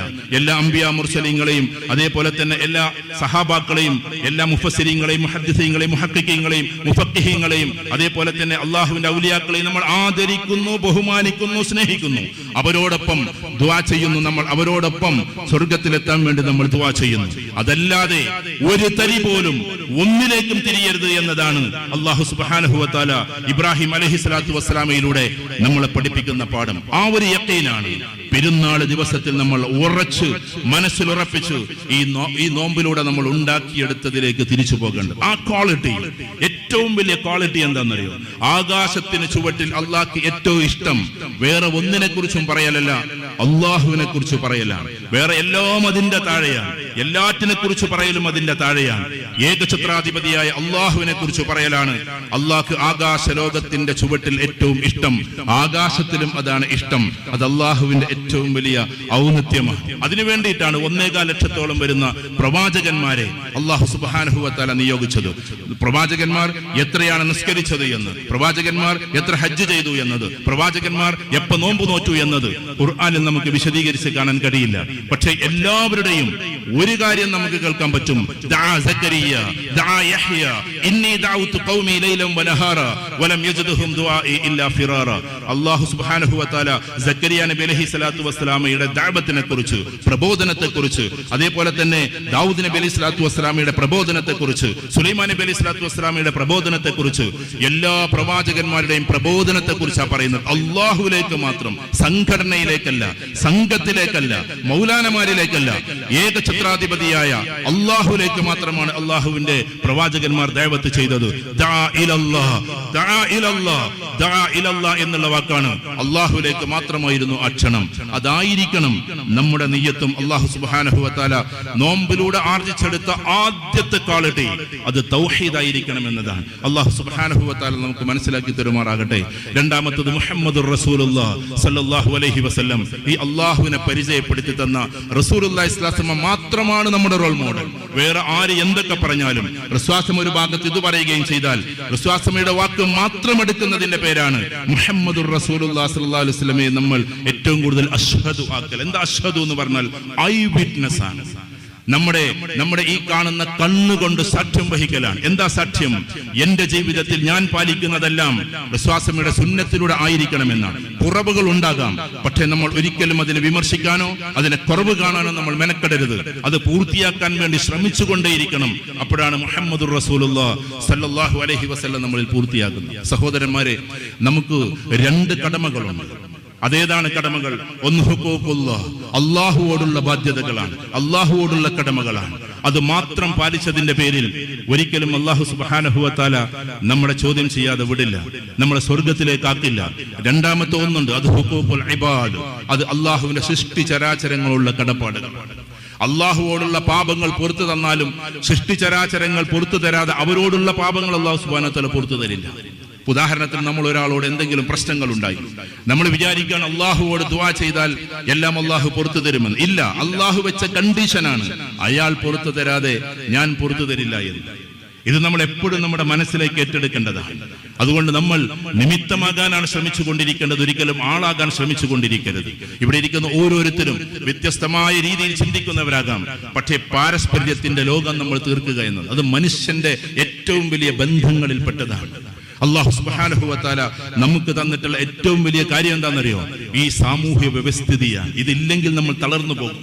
ആ സാമൂഹ്യ വ്യവസ്ഥിതിയിൽ എപ്പോഴും നല്ല ക്വാളിറ്റിയോട് കൂടി നിൽക്കാനാണ് അള്ളാഹു ഈ നോമ്പിനെ തന്നിട്ട്. തഖ്വ എന്ന് പറഞ്ഞാൽ അള്ളാഹുവിനെ തഖ്വ ചെയ്യലുണ്ട്, മനുഷ്യരോടുള്ള ബാധ്യതകൾ പൂർത്തിയാക്കലുണ്ട്. ഇപ്പൊ നമ്മൾ ഫിത്ർ സക്കാത്ത് കൊടുത്തിട്ടാണ് ഇരിക്കുന്നത്. ഫിത്ർ സക്കാത്ത് എന്ന് പറഞ്ഞാൽ നിർബന്ധമായി നമ്മൾ കൊടുക്കേണ്ടതാണ്. കാരണം നോമ്പിന്റെ എല്ലാ കാര്യങ്ങളും എന്താണ്, നമുക്ക് ചിലപ്പോൾ കുറവുകൾ ഉണ്ടാകാം, അത് പൂർത്തീകരിക്കാൻ വേണ്ടി ഫിത്ർ സക്കാത്ത് കൊടുത്തിട്ട് നമ്മൾ ഇവിടെ വന്നിരിക്കുന്നത്. ആ ഫിത്ർ സക്കാത്ത് ഒരു സാമൂഹ്യ വ്യവസ്ഥിതിയുടെ ഭാഗമാണ്. ഖുതുബയുടെ തുടക്കത്തിൽ ലോകത്തിൽ വല്ലാണ്ട് പ്രയാസപ്പെടുന്നവർക്ക് വേണ്ടി പ്രാർത്ഥിച്ചുകൊണ്ട് നമ്മൾ തുടങ്ങുന്നത് തന്നെ സാമൂഹ്യ വ്യവസ്ഥിതിയുടെ ഭാഗമാണ്. ആ സാമൂഹ്യ വ്യവസ്ഥിതിയാണ് നമ്മളിലേക്ക് ഉണ്ടാകേണ്ടത്. ആ സമൂഹം ഇന്നിങ്ങനെ മെല്ലെ നഷ്ടപ്പെട്ടുകൊണ്ടിരിക്കുകയാണ്. നീട്ടി ഖുതുബ പറയുന്നത് ശരിയല്ല എന്നതുകൊണ്ടാണ് ഞാൻ വളരെ സ്പീഡിൽ പറഞ്ഞു പോകുന്നത്. എന്റെ പ്രിയപ്പെട്ട സഹോദരങ്ങൾ, കുറേശ്ശെ വെയിൽ വന്നിട്ടുണ്ടെന്ന് ക്ഷമിക്കണം. സഹോദരന്മാരെ, ഈ ബാധ്യതയിൽ ഏറ്റവും പ്രധാനപ്പെട്ടത് എന്താണ്? ഇന്ന് നമ്മുടെ ഈ നാട് വളരെ വിഷമകരമായ ഒരു അവസ്ഥയിലൂടെ പോയിക്കൊണ്ടിരിക്കുകയാണ്. നെഗറ്റീവുകൾ പറഞ്ഞിട്ട് കാര്യമില്ല, പക്ഷേ നമ്മൾ ഉണർന്നിരിക്കേണ്ടുന്ന ഒരു സമയമാണ്. സാമൂഹ്യത്തിന്റെ സാമൂഹികപരമായ കടപ്പാടുകൾ പാലിക്കുക എന്നത് ഓരോ വിശ്വാസിയുടെയും ഭാഗമാണ്. ആ ഭാഗത്തിന്റെ ഏറ്റവും പ്രധാനപ്പെട്ട ഭാഗം അടുത്ത തലമുറയെ കാക്കുക എന്നതാണ്. അടുത്ത തലമുറയോട് ശരിക്കും നിങ്ങൾ ഒറ്റയ്ക്കിരുന്നൊന്ന് സംസാരിച്ചു നോക്കി, അവര് ദീനിൽ നിന്ന് കുറേശ്ശെങ്കിലും അകലാനുള്ള കാരണം എന്ത് എന്ന് ചോദിച്ചു നോക്കി. ഒരു ചെറിയ സൈക്കോളജിസ്റ്റ് എന്ന നിലക്ക് ഞാൻ പലപ്പോഴും അത് ചോദിച്ചു നോക്കാറുണ്ട്, പ്രത്യേകിച്ച് വിദ്യാർത്ഥി കൂട്ടങ്ങളിലേക്ക് പോകുമ്പോൾ. അവര് പറയുന്ന മറുപടികളിൽ ഒന്ന് പറയുന്നതിൽ വിഷമമുണ്ട്. ഒന്ന്, മതസംഘടനക്കാർ പരസ്പരം അങ്ങോട്ടും ഇങ്ങോട്ടും വിദ്വേഷം പുലർത്തിയിട്ട് അങ്ങോട്ടും ഇങ്ങോട്ടും ചീത്തയും ബക്കാണവും പറയുന്നത് കേട്ട് ഞങ്ങൾ മരവിച്ചിരിക്കുന്നു എന്നതാണ്. കാലം മാറിയത് നമ്മൾ അറിയണം, നമ്മുടെ കുട്ടികൾ മാറുന്നത് നമ്മൾ അറിയണം. പാരസ്പര്യത്തിന്റെ ലോകം തീർക്കുന്നതിന് പകരം പരസ്പര വൈരുദ്ധ്യമായി, ഇവിടെ അതില്ലാത്തത് കൊണ്ടാണല്ലോ എല്ലാവരും ഒന്നിച്ചിരിക്കുന്നത്. താനൂരിന് എന്നും ഒരു മഹത്വം അല്ലാഹു തന്നിട്ടുണ്ട്, അതെല്ലാ കാലത്തും തന്നിട്ടുണ്ട്. പണ്ട് കാലഘട്ടത്തിലെ ഇവിടെ ഒന്നാകെ പ്രശ്ന സങ്കുചിതമായ അവസ്ഥയിൽ ആ സമയത്ത് ആളുകൾ ആവശ്യപ്പെട്ടപ്പോ, നിങ്ങൾ ആ ചരിത്രം ഒന്ന് പഠിച്ചു നോക്കിയില്ലെങ്കിൽ 921 ബന്ധപ്പെട്ട ചരിത്രം അറിയുന്നവരോട് ചോദിക്കും. ആദ്യമായിട്ട് ആ വിളിക്ക് ഉത്തരം നൽകിയ നാടിന്റെ പേര് കൂടിയാണ് താനൂർ എന്ന് നമ്മൾ ആലോചിക്കേണ്ടതുണ്ട്. അങ്ങനെയുള്ള ഒരു താനൂരിൽ എന്നും കൂട്ടായ്മ ഉണ്ടായിട്ടുണ്ട്. ആ താനൂരിന്റെ മണ്ണിൽ നിന്നുകൊണ്ട് എല്ലാവരും ഒന്നിച്ച് അള്ളാഹുവിലേക്ക് തിരിയുന്ന സമയത്ത് വീണ്ടും ആ ഐക്യം മുന്നോട്ട് വരികയാണ്, വീണ്ടും ആ അവസ്ഥ മുന്നോട്ട് വരികയാണ്. എന്റെ പ്രിയപ്പെട്ട സഹോദരന്മാരെ, അപ്പൊ നമ്മളെ സംബന്ധിച്ചിടത്തോളം ഈ ഒരു സംഘം, നമ്മൾ ഈ സംഘബോധം, ഈ ജമാ എന്ന് പറയുന്നതുണ്ടല്ലോ, തകർക്കാതിരിക്കാനും തകരാതിരിക്കാനും നമ്മൾ കാലങ്ങളായി പണിയെടുക്കേണ്ടത്. നമ്മുടെ കുട്ടികളെ കുറിച്ച് പറഞ്ഞല്ലോ, ഒന്ന്, അവര് വല്ലാണ്ട് അലോസരപ്പെടുന്നത് നമ്മളെപ്പോലെയുള്ള ആളുകളുടെ തിക്തമായ അല്ലാത്ത രീതിയിലുള്ള പെരുമാറ്റങ്ങളാണ്. വ്യത്യസ്തമായ രീതിയിലുള്ള പെരുമാറ്റങ്ങൾ, അല്ലെങ്കിൽ അവർ ദീനിനെ വ്യാഖ്യാനിക്കുമ്പോൾ പരസ്പരം തെറി വിളിക്കുന്ന, ചീത്ത വിളിക്കുന്ന അവസ്ഥകൾ പുതിയ തലമുറയെ ദീനിൽ നിന്ന് അകറ്റുന്നു എന്ന് ആയിരക്കണക്കിന് കുട്ടികൾ നമ്മളോട് പറഞ്ഞിട്ടുണ്ട്. അതുകൊണ്ട് എന്റെ പ്രിയപ്പെട്ടവരെ, മാസമായിട്ട് ചോദിക്കുമ്പോൾ ഒട്ടുമിക്ക കുട്ടികളും കൈപ്പൊക്കാറുള്ളത് ആ ഒരു കാര്യം പറഞ്ഞുകൊണ്ടാണ്. ചിലപ്പോൾ 2000-3000 കുട്ടികളുണ്ടാവും സദസ്സിൽ. മക്കളെ, ഇന്നത് നിങ്ങൾക്ക് പ്രശ്നമാണോ എന്ന് ചോദിക്കുമ്പോൾ അവർ കൈപ്പൊക്കാറുണ്ട്. സർ, അതാണ് ഞങ്ങളുടെ വിഷയമെന്ന് അവർ പറയാറുണ്ട്. അല്ലെങ്കിൽ അവരിൽ ഒരാൾ ചോദിക്കുമ്പോൾ അത് തന്നെയാണ് ഞങ്ങളുടെ പ്രശ്നമെന്ന് അവർ പറയാറുണ്ട്. അതുകൊണ്ട് നമ്മൾ മതം കൈകാര്യം ചെയ്യുന്ന ആളുകൾ പ്രത്യേകിച്ചും ശ്രദ്ധിക്കേണ്ടത് കുട്ടികളുടെ ഒരു കോൺഫിഡൻസിലൂടെ കടന്നു പോകണമെന്നാണ് ഞാൻ എൻ്റെ കുട്ടികളോട് പറയാം. പ്രിയപ്പെട്ട മക്കളെ, നമുക്ക് ഓരോ ഘട്ടത്തിലും ഓരോ ജീവിതമാണ്. ഇന്ന ദുനിയ, അല്ലെങ്കിൽ ഇന്നമൽ ഹയാത്തു ദുനിയ എന്ന് പറഞ്ഞിട്ട് അല്ലാഹു സുബ്ഹാനഹു വ തആല പറയുന്നുണ്ട്. ഇന്നമൽ ഹയാത്തു ദുനിയ ലഅബുൻ വലഹുബുൻ വസീനത്തുൻ വതഖാഫുറുൻ ബൈനകും വതഫാഖുറുൻ ബൈനകും വതകാസുറുൻ ബിൽ അംവാലി വൽ ഔലാദ്. 5 ഘട്ടങ്ങളെ കുറിച്ച് അല്ലാഹു സുബ്ഹാനഹു വ തആല വിശുദ്ധ ഖുർആനിൽ പറയുന്നുണ്ട്. പണ്ടൊക്കെ തഫ്സീറുകൾ ഓതുമ്പോൾ നമ്മുടെ ധാരണ അത് കളിയും തമാശയുമാണെന്ന് പറഞ്ഞു പോകലായിരുന്നു. അതിന്റെ ഗ്രാഹ്യതയിലേക്ക് പോകുമ്പോൾ നമുക്ക് മനസ്സിലാകുന്നത് ഹ്യൂമൻ സൈക്കോളജിയുടെ ഘട്ടങ്ങളെ കുറിച്ചാണ് അല്ലാഹു സുബ്ഹാനഹു വ തആല പറയുന്നത്. ലൈബുൻ, ആദ്യം കളിയായിരിക്കും. ഇപ്പൊ അതാ ചെറിയ കുട്ടികളെയും കൊണ്ട് നമ്മൾ വന്നിട്ടുണ്ടാവും, അവരവിടെ കിടന്ന് കളിക്കുന്നുണ്ടാവും. കാരണം ആദ്യത്തെ മനുഷ്യന്റെ ഘടന ലൈബുൻ എന്നതാണ്, അത് കളിയാണ്. പക്ഷെ അതോട് കഴിഞ്ഞ് പിന്നെ ഒരു 8 വയസ്സ് 9 വയസ്സാകുമ്പോ കളി എന്ന് പറയുന്നത് ഏതിലേക്ക് മാറും? ലൈബുൻ എന്ന് പറയുന്നത് നേരെ ലഹുവിലേക്ക് മാറും. എന്താ ലഹുവ്? വിനോദമാണ്, അമ്യൂസ്മെന്റ് ആണ്. ആ വിനോദത്തിലേക്ക് കയറി. ഇപ്പൊ ഇവിടെ ഇരിക്കുന്ന 12-13 വയസ്സായ കുട്ടികളുടെ കയ്യിൽ മൊബൈൽ കൊടുത്താൽ അവർ കളിക്കുകയല്ല. ആ കളിയുടെ പേര് ലഹുവ് എന്നാണ്. ലഹുവ് എന്നാണ്. ആ ലഹുവ് പോയി പോയി പോയി അവസാനം എക്സ്ട്രീമിലേക്ക് പോകുന്നത് ആ കുട്ടികൾ അറിയില്ല. ചിലപ്പോൾ ഒരു ഗെയിമിൽ നിന്ന് തുടങ്ങിയതായിരിക്കാം. ആ ഗെയിമിന്റെ പേര് ചിലപ്പോൾ വേറെ എന്തെങ്കിലുമൊക്കെ ആയിരിക്കാം. ചിലപ്പോൾ ഒരു കാർ ആക്രമിക്കുന്നു, അതിൽ നിന്ന് ഡ്രൈവറെ പൊക്കുന്നു, അല്ലെങ്കിൽ അയാളെ കൊല്ലുന്നു, അതെടുത്തിട്ട് പിന്നെ അടുത്ത കാറിലേക്ക് പോകുന്നു. അങ്ങനെ ഓരോന്നിൽ നിന്ന്, മാരുതിയിൽ നിന്ന് ടൊയോട്ടയിലേക്ക്, ടൊയോട്ടയിൽ നിന്ന് പിന്നെ ഏതിലേക്ക്? ബെൻസിലേക്ക്, അതിൽ നിന്ന് ബുഗാട്ടിയിലേക്ക്, അതിൽ നിന്ന് ലംബോർഗിനിയിലേക്കുള്ള യാത്രയാണ് ഇവരുടെ കളി. ആ കളിയിൽ നമ്മൾ അറിയുന്നില്ല, അറിയാതെ അവരുടെ മെന്റാലിറ്റി മാറിക്കൊണ്ടിരിക്കുന്നു. ആളുകളെ കൊല്ലാൻ മടിയില്ലാത്ത ആളുകൾ ഉണ്ടായിക്കൊണ്ടിരിക്കുന്നു. കുട്ടികൾ കളിയിലൂടെ, ലഹുവിലൂടെ പോയി പോയി അവസാനം മയക്കുമരുന്നിന്റെ വല്ലാത്തൊരു ലോകത്തിലേക്ക് അവർ എത്തുന്നു. ഈ ഒരു വികാരമാണ് പിന്നീട് അവരെ ഫ്രണ്ട്സ് സർക്കിളിലേക്ക് കൊണ്ടുപോകുന്നത്. ഫ്രണ്ട്സ് സർക്കിൾ ആകട്ടെ ഏറ്റവും കൂടുതലായിട്ട് നല്ല ബന്ധവുമുണ്ട്, ചീത്ത ബന്ധവുമുണ്ട്. അതെല്ലാ കാലത്തുമുണ്ട്. ആ ചീത്ത ബന്ധങ്ങൾ ഒരു പക്ഷേ സെലിബ്രേഷൻ വരുമ്പോ, ഇതപ്പൊ പെരുന്നാൾ വന്നു, ഇന്നത്തെ ദിവസം ചിലപ്പോൾ നമ്മൾ എന്ത് ചെയ്യുന്നു പറഞ്ഞിട്ട് ചില ആളുകൾ പടക്കം പൊട്ടിക്കും. ആ പടക്കത്തിന്റെ കൂട്ടത്തിൽ റമദാനും പൊട്ടും. ആ പടക്കത്തിന്റെ കൂട്ടത്തിൽ പൊട്ടുന്ന ഒന്ന് കഴിഞ്ഞ 30 ദിവസത്തെ നോമ്പുകളായിരിക്കും. പടക്കം പൊട്ടിക്കുന്ന അതുമായി ബന്ധപ്പെട്ടതല്ല ഞാൻ പറയുന്നു. അതിന്റെ കൂട്ടത്തിൽ പൊട്ടുന്നത് ഇതാണ്. കാരണം കഴിഞ്ഞ ഈ 30-29 ദിവസങ്ങൾ നമ്മൾ പാലിച്ചതിനെയെല്ലാം മറന്നുകൊണ്ടായിരിക്കും ഇനി ആഹ്ലാദം. കാരണം ബിക്കോസ് ഇറ്റ് ഇസ് സെലിബ്രേഷൻ. ഇതൊരു ആഘോഷമാണ്. ആഘോഷത്തിലാണ് ഏറ്റവും കൂടുതൽ കുട്ടികൾ തകരുന്നത് എന്നാണ് നമുക്ക് മനസ്സിലായിട്ടുള്ളത്. ഒന്ന്, ബർത്ത്ഡേ പാർട്ടികൾ. ആഘോഷിക്കാൻ വല്ലാണ്ട് പാടില്ലാത്ത ഒരു സാധനത്തിന് ആഘോഷിച്ചുകൊണ്ട്, ആ സാധനത്തിൽ നമ്മൾ സെലിബ്രേഷൻ മൂഡ് കൊടുത്തുകൊണ്ട്. ഞാൻ എപ്പോഴും സൂചിപ്പിച്ചിട്ടുണ്ട്, ഒരു കുട്ടി എന്റെ മുമ്പിൽ വന്ന് കരഞ്ഞ സംഭവം. ആ കുട്ടിയുടെ ഫ്രണ്ട്സ് ബർത്ത്ഡേക്ക് വന്നത്, മുസ്ലിമാണ്, എന്നിട്ടും ബർത്ത്ഡേക്ക് വന്നത്, അവർക്ക് ഉമ്മ ബിരിയാണി വിളമ്പി കൊടുത്തത്. അങ്ങനെ വിളമ്പി കൊടുത്തതിന് ശേഷം പിന്നീട് 4 മണിയോട് കൂടിയിട്ട് അവനെയും കൂട്ടി പുറത്തേക്ക് പോയത്. നീ വാ, നമുക്ക് പുറത്തു പോയിട്ട് വരാം. അങ്ങനെ ഇവൻ പറയാണ് എഞ്ചിനീയറിംഗ് കോളേജിന്റെ പേര് പറഞ്ഞാൽ നിങ്ങൾക്ക് ആ സ്ഥലത്തെ പറ്റി മോശമാകുമെന്ന് വിചാരിച്ചിട്ട് എഞ്ചിനീയറിംഗ് കോളേജ് എന്ന് പറയുന്നില്ല. അതിന്റെ പിന്നാമ്പുറത്തെ പാറപ്പുറത്തിരുന്നിട്ട് ഞങ്ങൾ കുറെ വർത്തമാനം പറഞ്ഞു.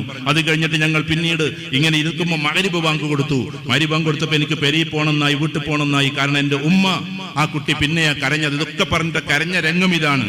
എന്റെ ഉമ്മ തഹജ്ജുദ് പോലും നിസ്കരിക്കുന്ന ഉമ്മയാണ്. അങ്ങനെയുള്ള ഉമ്മ കാത്തിരിക്കും. ഞാൻ മഗ്‌രിബ് ഒഴിവാക്കിയത് എനിക്ക് ഓർമ്മയില്ല. അങ്ങനത്തെ ഒരു അവസ്ഥയാണ്. ഉമ്മ എന്നും നിസ്കരിപ്പിക്കുന്നതാണ് ഈ കുട്ടിയെ. പക്ഷേ ഈ കുട്ടി പറഞ്ഞ എന്നെ അവർ പിടിച്ചിരുത്തി. ഇത് സെലിബ്രേഷനാണ്, ഇത് ബർത്ത്ഡേ ആണ്. അങ്ങനെ ആ കുട്ടി പറയാണ്, 2 ആളുകൾ എഴുന്നേറ്റ് പോയി. അവരെന്തിനാ പോകുന്നത് എനിക്കറിയില്ല. ബൈക്ക് എടുത്ത് അവർ പോയി. ഏകദേശം 1 മണിക്കൂർ കഴിഞ്ഞപ്പോൾ അവർ തിരിച്ചു വന്നു.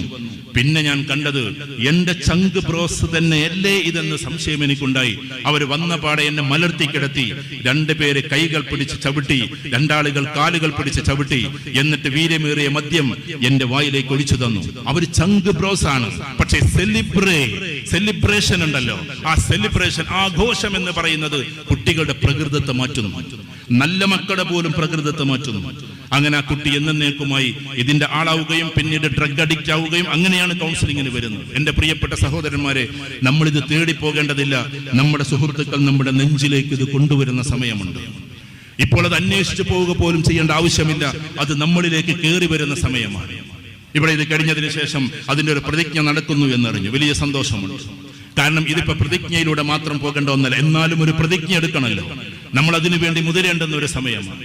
അതിന് 4 ഘട്ടങ്ങളുണ്ട്. 4 ഘട്ടങ്ങൾ വളരെ ചുരുക്കി പറയാം. ഒന്ന്, അത് ഉപയോഗിച്ച് തുടങ്ങുന്ന സമയത്ത് ടോളറൻസ് എന്നാണ് അതിന് പറയുക. അത് ഉപയോഗിച്ച് തുടങ്ങുമ്പോൾ അതിന്റെ മേലേക്ക്, അതിന്റെ മുകളിലേക്ക് ഉപയോഗിക്കാൻ തോന്നും. ഡോസ് കൂട്ടി വരുന്ന ആ ഒരു സ്റ്റേജിന്റെ പേരാണ് ടോളറൻസ്. എന്നാൽ അത് കഴിഞ്ഞാൽ പിന്നീട് അത് ഉപയോഗിക്കാൻ പറ്റാതെ ഇരിക്കുന്ന ഒരു അവസ്ഥ അവൻ ആലോചിക്കാനേ കഴിയില്ല. അങ്ങനത്തെ ഒരു അവസ്ഥ വരുന്നതിന്റെ പേരാണ് സാലിയൻസ്. സാലിയൻസ് എന്ന് പറഞ്ഞാൽ അതിന്റെ മുമ്പിൽ ടി ഉണ്ട്. സാലിയൻസ് എന്ന് പറഞ്ഞാൽ എന്താണെന്നറിയോ? സാലിയൻസ് എന്ന് പറഞ്ഞാൽ ഇത് ഉപയോഗിക്കാതെ എനിക്ക് ജീവിതമില്ല എന്നൊരു വിറയൽ വരുന്നൊരവസ്ഥയാണ്. 3ാമത്തെ അവസ്ഥ വിഡ്രോവൽ സിൻഡ്രോമാണ്. എന്താ വിഡ്രോവൽ സിൻഡ്രോം കൊണ്ട് ഉദ്ദേശിക്കുന്നത്? ഇതിൽ നിന്ന് പിന്മാറിയാൽ അവൻ അക്രമോത്സുകനായി മാറും. അവൻ വല്ലാത്ത പ്രയാസങ്ങൾ ഉണ്ടാക്കും. ഒരു പക്ഷേ മാതാവിനെ പോലും കൊല്ലും. ഒരു പയ്യൻ എന്നോട് പറഞ്ഞത്, അവന്റെ ഇതൊക്കെ നിങ്ങൾക്ക് യൂട്യൂബിൽ കാണാൻ പറ്റും. എന്ന് വെച്ചാൽ ജയിലിൽ അവൻക്ക് പ്ലേറ്റ് കൊണ്ടേ കൊടുത്ത് ഭക്ഷണം കഴിക്കാൻ, അത് നെളുക്കിയിട്ട്, ആ പ്ലേറ്റ് ഉണ്ടല്ലോ അതൊക്കെ നെളുക്കാൻ ഇവർക്ക് കഴിയും, ഇത് ഉപയോഗിക്കുന്നവർ. അത് നെളുക്കിയിട്ട് അതിന്റെ ഭാഗം കൊണ്ട് തന്റെ ഞരമ്പറുത്തിട്ട് രക്തം കുടിച്ച കുട്ടിയുടെ യൂട്യൂബ് ചാനൽ നിങ്ങൾക്ക് കാണാൻ പറ്റും. കാരണം ആ കുട്ടി എന്നോട് പറഞ്ഞത്, അവനിപ്പോ അതൊക്കെ മാറ്റി. ഞാൻ പറയുന്നത് ഇങ്ങനെ അതെടുത്തിട്ട് മെല്ലെ വായിലേക്ക് കൊടുക്കുക. കാരണം അവനറിയാം എനിക്കിത് പോലീസുകാർ തന്നില്ലെങ്കിലും എന്റെ ബ്ലഡിൽ ഇതുണ്ട് എന്ന്. ഈ ഒരു അവസ്ഥയുടെ പേരാണ് എന്ത്? ഈ പറയുന്ന വിഡ്രോവൽ സിൻഡ്രോം. ആ സമയത്ത് ഉമ്മയെ കൊല്ലാൻ അവൻ മടിക്കില്ല, ആ സമയത്ത് ഉപ്പയെ കൊല്ലാൻ മടിക്കില്ല, ആ സമയത്ത് എന്തും ചെയ്യാൻ. ഇവിടെ എല്ലാരും കൂടി ഇരിക്കുന്നത് കൊണ്ട് പറയുന്നതിൽ മടിയുണ്ടെങ്കിൽ പോലും ഒരു പാവം സ്ത്രീ എന്നെ വിളിച്ച് പറഞ്ഞ കാര്യം എന്താണെന്ന് വെച്ചാൽ, സാർ നിങ്ങൾ എന്റെ മോനൊരു സമയം തരുമോ എന്ന് ചോദിച്ചപ്പോൾ ഞാൻ പറഞ്ഞു, ഞാനിപ്പോൾ ആർക്കും അങ്ങനെ പേഴ്സണലി സമയം കൊടുക്കാറില്ല, മീൻസ് കൗൺസിലിങ്ങിനില്ല. അതുകൊണ്ട് നിങ്ങൾ ഇന്ന ആളുകളെടുത്ത് പോയിക്കോളി എന്നാണ്. അപ്പോൾ സ്ത്രീ കരയാ. ഞാൻ ചോദിച്ചു, എന്താ നിങ്ങൾ കരയുന്നത്? സാർ എൻ്റെ മോന് ആകെ പ്രയാസത്തിൽ. ഞാൻ പറഞ്ഞു, അതിന് ഇന്ന ആളെ നിങ്ങൾ കാണിച്ചോളി, 4-5 പേരുണ്ട് നമുക്ക്. അപ്പൊ പറഞ്ഞു, അല്ല നിങ്ങളെ തന്നെ കിട്ടണം സാർ. ഞാൻ ചോദിച്ചു, എന്താ പ്രശ്നം? അപ്പൊ ആ സ്ത്രീ കരഞ്ഞുകൊണ്ട് പറഞ്ഞ വാക്ക് ഇന്ന് ഖുതുബയിൽ മൈക്കിലൂടെ പറയാൻ മടിയുണ്ടെങ്കിലും കാലത്തെ മാത്രം ഗവനിച്ചുകൊണ്ട് പറഞ്ഞോട്ടെ. ആ സ്ത്രീ പറഞ്ഞ വാക്ക്, രാത്രി 12 മണി കഴിഞ്ഞാൽ എന്റെ വാതിലിൽ അവൻ മുട്ടുന്നു സാർ എന്നതാണ്. ആ മുട്ടലിന്റെ അർത്ഥം നിങ്ങൾക്ക് മനസ്സിലാകും.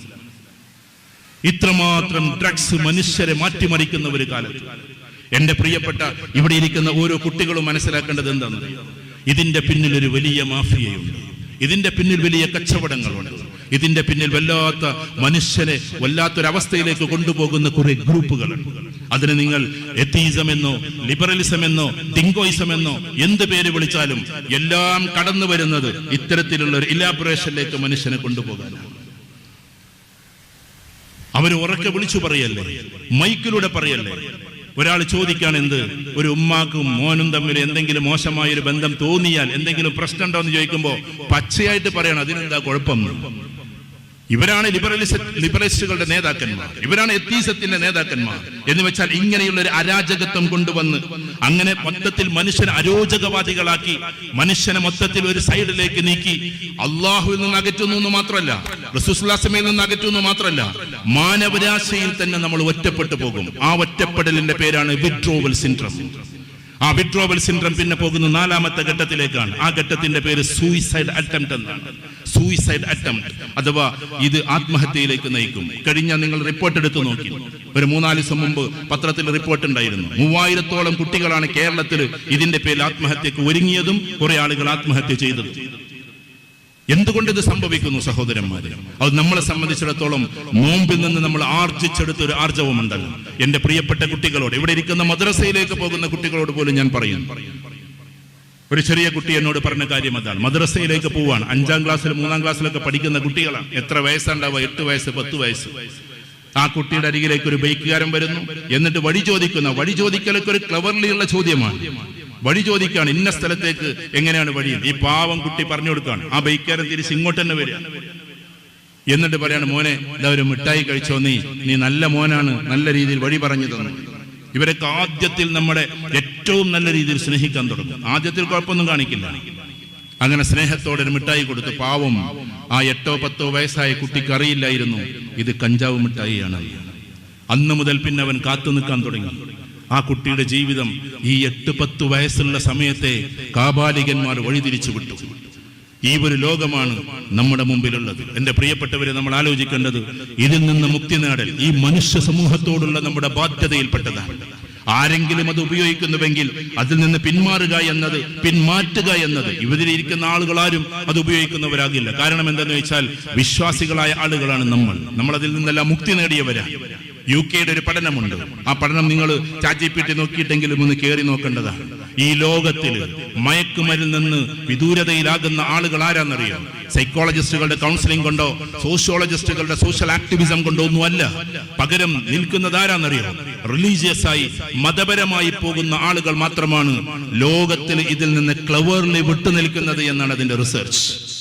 നമ്മളൊക്കെ വിട്ടു നിൽക്കുന്നത് എന്തുകൊണ്ടാണ്? അള്ളാഹുവിന്റെ കൽപ്പനയും റസൂലുള്ളാഹിയുടെ സുന്നത്തും അതിന് വിരോധമായതുകൊണ്ട്, അതിലേക്ക് അടുക്കൽ പോലും ഹറാമാണ് എന്നതുകൊണ്ട്, അത് സകല പാപങ്ങളുടെയും താക്കോലാണ് എന്നതുകൊണ്ട് നമ്മൾ അതിലേക്ക് പോകാതിരിക്കുന്നു.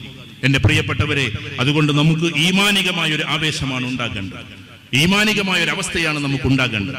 ഒരിക്കലും അത്തരത്തിലുള്ള ലോകത്തിലേക്ക് പോകാതിരിക്കാനുള്ള ഡയറ്റ് ടു സേ നോ എന്നൊക്കെ പറയുമല്ലോ, നോ പറയാനുള്ള ഒരു ധൈര്യമാണ് നമുക്ക് ഉണ്ടാകേണ്ടത്. ഇവിടെ ഇരിക്കുന്ന ഓരോ കുട്ടികളും ഇന്നത്തെ ദിവസത്തിൽ അതാണ് ചിന്തിക്കേണ്ടത്. അല്ലെങ്കിൽ നമ്മളിതാ ഇങ്ങനെ നശിച്ചു പോകുന്നതാണ്. രണ്ടാമത്തെ ഏറ്റവും വലിയൊരു പ്രശ്നം എത്തീസമാണ്. എന്റെ പ്രിയപ്പെട്ട കുട്ടികളെ, ഞാനൊരു കാര്യം ചോദിച്ചോട്ടെ. നമുക്ക് ആരെങ്കിലും എന്തെങ്കിലും ഒന്ന് ചോദിക്കുമ്പോഴേക്ക് എന്തിനാണ് ഇത്തരത്തിലുള്ള ചിന്താഗതിയിലേക്ക് നമ്മൾ മെല്ലെ മെല്ലെ ഇങ്ങനെ പോയിക്കൊണ്ടിരിക്കുന്നത്? നമ്മൾ ഈ മുന്നിലിരിക്കുന്ന ആളുകളൊക്കെ അതിലേക്കൊന്നും പോകാത്ത, അല്ലെങ്കിൽ അതൊന്നും കേൾക്കാത്ത പോലും ആൾക്കാരായിരിക്കാം. പക്ഷെ ഞാൻ ഇപ്പൊ കുട്ടികളോട് പറയുന്നു, യുവാക്കളോടും എന്റെ പ്രിയപ്പെട്ട വിദ്യാർത്ഥികളോടും, നമ്മൾ ഖുർആൻ ഒന്ന് ആഴമേറിയ പഠനം പഠിക്കും. ആഴമേറിയ പഠനത്തിലേക്ക് പോകുമ്പോൾ ഖുർആൻ തന്നെ എന്തൊരു രസമാണെന്നറിയോ, എന്തൊരു ലഹരിയാണെന്നറിയോ. കാരണം ഖുർആനിൽ എല്ലാറ്റിനുമുള്ള മറുപടിയുണ്ട്. നിങ്ങൾ ലോകത്തിലെ ഏറ്റവും ടോപ്പ് ട്രെയിനറുടെ ട്രെയിനിങ്ങിന് പോയാൽ അവർ പറയൽ എന്താണെന്നറിയോ? രണ്ട് കാര്യമാണ്. ലക്ഷങ്ങൾ കൊടുത്തിട്ട്, ഫീസ് കൊടുത്തിട്ട് നിങ്ങൾ അവരുടെ സമീപിച്ചു കഴിഞ്ഞാൽ, നിങ്ങൾ ഇപ്പൊ പറയുന്ന ലോകത്തിലെ ഏറ്റവും വലിയ ട്രെയിനർ എന്ന് പറഞ്ഞ ടോണി റോബിൻസനാണ്. മൂപ്പര് പറയുന്ന വാക്ക് എന്തായിരിക്കും എന്നറിയോ? നിങ്ങൾ എപ്പോഴും നല്ല കപ്പാസിറ്റി ഉണ്ടാക്കണം, നല്ല വിശ്വസ്തനായിരിക്കണം എന്നാണ്. ഇന്ന ഖൈറ മൻ ഇസ്തഅജതൽ ഖവിയ്യുൽ അമീൻ. വിശുദ്ധ ഖുർആനിൽ അല്ലാഹു പറയാണ്, ഈ ലോകത്തിൽ പ്രതിഫലത്തിന് അർഹമാക്കപ്പെട്ടവൻ ആരെന്നറിയോ? അൽ ഖവിയ്യും അൽ അമീനുമാണ്. അഥവാ നല്ല കവിയായിരിക്കണം, കേപ്പബിലിറ്റി, കപ്പാസിറ്റി, നല്ല ബുദ്ധിശക്തിയുള്ള, നല്ല പവറുള്ള, നന്നായിട്ട് അവന്റെ കഴിവുകൾ വികസിപ്പിച്ച ആളെയാണ് അൽ കവി എന്നതുകൊണ്ട് ഉദ്ദേശിക്കുന്നത്. അല്ലാതെ വെറുതെ മസിൽ മാത്രം പെരുപ്പിച്ചവനെ അല്ല. അവന്റെ വ്യക്തിത്വത്തെ ഏറ്റവും ടോപ്പ് റേഞ്ചിലേക്ക് കൊണ്ടുപോയതാണ് അൽ കവി. അൽ അമീൻ എന്ന് പറഞ്ഞാൽ വിശ്വസ്തൻ എന്നാണ്. വിശ്വസ്തൻ, ആ വിശ്വസ്തനായി മാറുക എന്നതാണ്. ഒരാൾക്ക് വേണമെങ്കിൽ ശക്തിയുള്ളവനാകാം, പക്ഷെ വിശ്വസ്തനാകാൻ പ്രയാസമാണ്. ഒരാൾക്ക് വിശ്വസ്തനാകാം, പക്ഷെ പരിപാടിക്ക് അഥവാ അവന്റേതായ ലോകത്തിൽ അവന്റെ ഇതിന് പറ്റിയ ആളാകൽ കുറച്ച് പ്രയാസമാണ്. എന്നാൽ വിശുദ്ധ ഖുർആൻ നമ്മളോട് പറയുന്നു, ഇന്ന ഖൈറ മൻ ഇസ്തഅജർതൽ ഖവിയ്യുൽ അമീൻ. നിങ്ങൾ ജസ്റ്റ്, ഞാൻ ഇപ്പൊ കുട്ടികളോട് സംസാരിക്കുന്നത്, നിങ്ങൾക്ക് ചാറ്റ്ജിപിടിയുടെ കാലമാണ്. ചാറ്റ്ജിപിടിയുടെ പ്രൈമിലേക്ക് കയറപ്പോൾ റിസർച്ച് ഫുള്ളി നിങ്ങൾക്ക് കാണാൻ പറ്റും.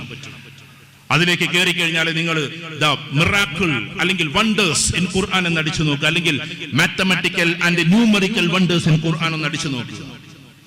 ഇപ്പൊ നിങ്ങൾക്ക് കാണാൻ പറ്റും. ഞാനല്ല മറുപടി പറയുന്നത്, ചാറ്റ്ജിപിടി നിങ്ങളോട് പറയുന്ന മറുപടിയുണ്ട്. യൗം എന്നുള്ള ദിവസം വളരെ ശ്രദ്ധിച്ചു കേൾക്കണം. യൗം എന്ന് പറഞ്ഞ ദിവസം എന്നാണ്. അയ്യാം എന്ന് പറഞ്ഞ ദിവസങ്ങൾ എന്നാണ്. എന്നാൽ യൗം എന്നുള്ള വാക്കുണ്ടല്ലോ, കൃത്യം 365 പ്രാവശ്യമാണ് വിശുദ്ധ ഖുർആൻ ഉപയോഗിച്ചിട്ടുള്ളത് എന്ന് ചാറ്റ്ജിപിടി നിങ്ങൾക്ക് മറുപടി പറഞ്ഞത്. കാരണം ഒരു വർഷത്തിൽ 365 ദിവസമാണ്. ഷഹർ എന്നുള്ള വാക്കുണ്ടല്ലോ, അഷ്ഹുർ അല്ല.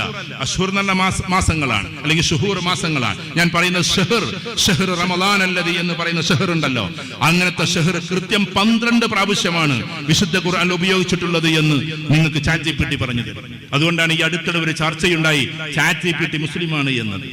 കാരണം ചോദിക്കുന്ന ചോദ്യങ്ങൾക്കൊക്കെ കൃത്യമായ മറുപടികൾ തരാണ്. അതുകൊണ്ട് ദീനിനെ ഇനി വികലമാക്കാൻ കഴിയില്ല. ആധുനിക കാലഘട്ടത്തിൽ റിസർച്ച് ഫുള്ളി പോയി കഴിഞ്ഞാൽ ദീന് വികലമല്ലെന്ന് യന്ത്രങ്ങൾ നമുക്ക് പറഞ്ഞു തരും, ഐഡിയോളജി നമുക്ക് പറഞ്ഞു തരും, ചിലപ്പോ ആർട്ടിഫിഷ്യൽ ഇന്റലിജൻസ് നമുക്ക് പറഞ്ഞു തരും. ഇനി അതിലെന്തെങ്കിലും വൈകല്യം വന്നാലേ ഉള്ളൂ.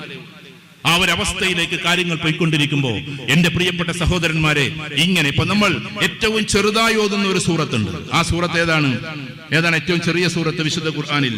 അത്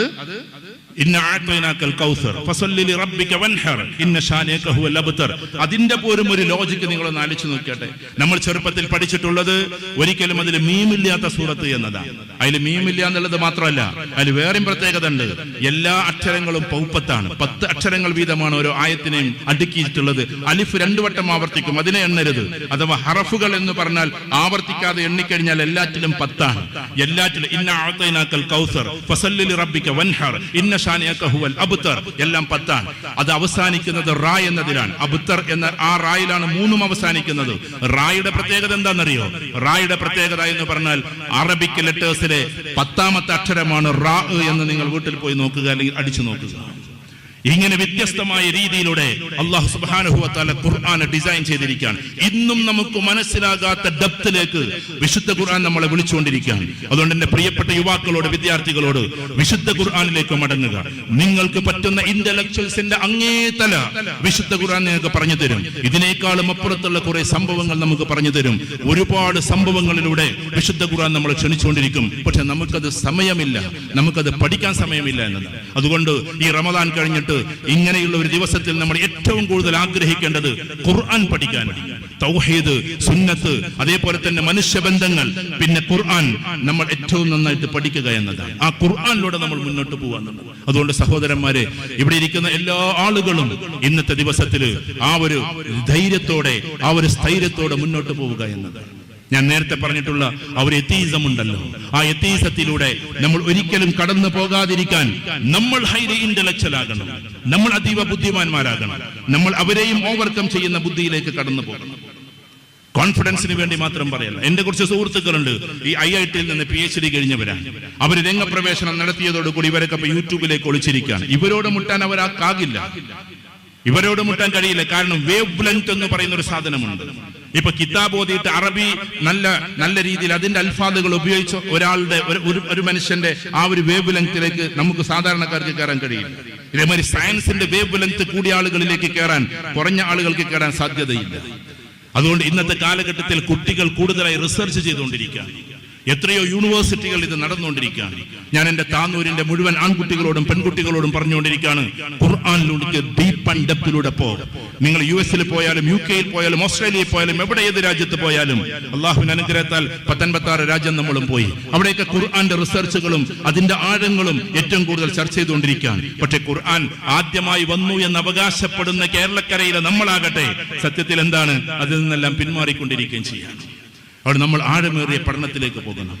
എന്റെ പ്രിയപ്പെട്ട പെൺകുട്ടികളോട്, അപ്പുറത്തിരിക്കുന്ന ഇവിടുത്തെ ആൺകുട്ടികളോട്, നമ്മൾ എന്തെങ്കിലും ഒരു ചെറിയ ഹായ് മെസ്സേജ് കാണുമ്പോഴേക്ക് അതിലേക്ക് പോകുന്ന ആളാകരുത്. കാരണം നമ്മൾ പേഴ്സണാലിറ്റി ഉള്ളവരാണ്, വ്യക്തിത്വമില്ലാത്തവരാണ്. മറ്റുള്ളവരുടെ ഡിസൈനനുസരിച്ച് നമ്മൾ ഡിഫൈൻ ചെയ്യുന്നത്. ഒന്നും കൂടി പറയാം, മറ്റുള്ളവരുടെ ഡിസൈൻ അനുസരിച്ചിട്ട് നമ്മൾ ഡിഫൈൻ ചെയ്യുന്ന ആളുകളുണ്ട്. First you have to define yourself. ആദ്യം നിങ്ങളെ ഒന്ന് ഡിഫൈൻ ചെയ്യും. ഞാൻ ആരാണ് എന്ന്, ഞാൻ എങ്ങനെയാണ് എന്ന്, ഞാൻ അള്ളാഹുവിന്റെ അടിമയാണ് എന്ന്, ഞാൻ റസൂലുള്ളാഹിയുടെ ഉമ്മത്തിയാണ് എന്ന്, ഞാൻ ഒരു ഗ്രേറ്റ് പേഴ്സണാലിറ്റിയാണെന്ന്, കുൻതും ഖൈറ ഉമ്മത്തിൻ ഉഖ്രിജത് ലിന്നാസ്, ജനങ്ങളിലേക്ക് മൊത്തത്തിൽ നിയോഗിക്കപ്പെട്ട ഉത്തമ സമൂഹമാണ് എന്ന് നമ്മളെ കുറിച്ചിട്ട് ഒരു പ്രൗഡ്നെസ് നമുക്കുണ്ടായിരിക്കണം. മറ്റുള്ളവരുടെ ഡിസൈൻ അനുസരിച്ച് നമ്മളെ ഡിഫൈൻ ചെയ്യരുത് ഒരിക്കലും. നമ്മളെ വ്യാഖ്യാനിക്കേണ്ടത് മറ്റുള്ളവരുടെ ഡിസൈൻ അനുസരിച്ചല്ല. ഒരാൾ വീട് വെക്കേണ്ടത് അവന്റെ ആവശ്യങ്ങൾ പറഞ്ഞെടുത്തോണ്ടാണ്. അല്ലാതെ ഒരു ആർക്കിടെക്ട് വന്നിട്ട് പറയുന്നത് ഇങ്ങനെങ്ങളാണ്ട് വീട് വെച്ചോളി എന്നാണ് നമ്മളല്ലേ പൈസ ചെലവാക്കുന്നത്. നമ്മുടെ റിക്വയർമെന്റ്സ് കൊടുത്തിട്ട് അയാൾ ഡിസൈൻ ചെയ്യാൻ പാടുള്ളൂ. ഇതേപോലെ നമ്മുടെ ജീവിതത്തെ നമ്മളാണ് ഞാൻ ആരാണ് എന്ന ചോദ്യം നമുക്കുണ്ടാകണം. മിൻ ഐന വഫി ഐന വഇല ഐന, ഞാൻ എവിടുന്നാ വരുന്നത്, ഇപ്പൊ ഞാൻ എവിടാ നിൽക്കുന്നത്, ഇനി ഞാൻ എങ്ങോട്ടാ പോകുന്നത് എന്ന് കൃത്യമായൊരു ബോധം നമുക്കുണ്ടാകണം.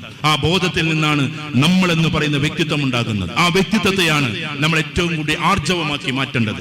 അതുകൊണ്ട് എന്റെ പ്രിയപ്പെട്ട സഹോദരങ്ങളെ, ഇവിടെ ഇരിക്കുന്ന എല്ലാ ആളുകളും ഇന്നൊരു വലിയ തീരുമാനമെടുത്തുകൊണ്ട് പോകണം. ഒന്നാമത്തത്, ഈ കാണുന്ന റമദാനിൽ നിന്ന് നമ്മൾ ആർജിച്ചെടുത്തിട്ടുള്ള ആർജവമുണ്ടല്ലോ, ഈ ഒരു ഈമാൻ ഉണ്ടല്ലോ, അതിനെ ചോരാതെ നോക്കണം. ആവശ്യങ്ങളായിട്ടുള്ള എന്തെങ്കിലും അനുവദിക്കപ്പെട്ട വിനോദങ്ങൾ ഉണ്ടാകാം, കളികൾ ഉണ്ടാകാം, അതൊക്കെ നമുക്കാകാം. എല്ലാറ്റിനും റെസ്ട്രിക്ഷൻ ഒന്നുമല്ല വിശുദ്ധ ഖുർആനും തിരു ഹദീസും. റസൂലുള്ളാഹി സ്വല്ലല്ലാഹു അലൈഹി വസല്ലമയുടെ കാലത്ത് നമുക്കറിയാവുന്ന ചരിത്രമാണല്ലോ. കുറച്ച് കുട്ടികൾ വന്നിട്ട് ഗുസ്തി കളിച്ചു. അത് കണ്ടു നിന്നു റസൂലുള്ളാഹി സ്വല്ലല്ലാഹു അലൈഹി വസല്ലം.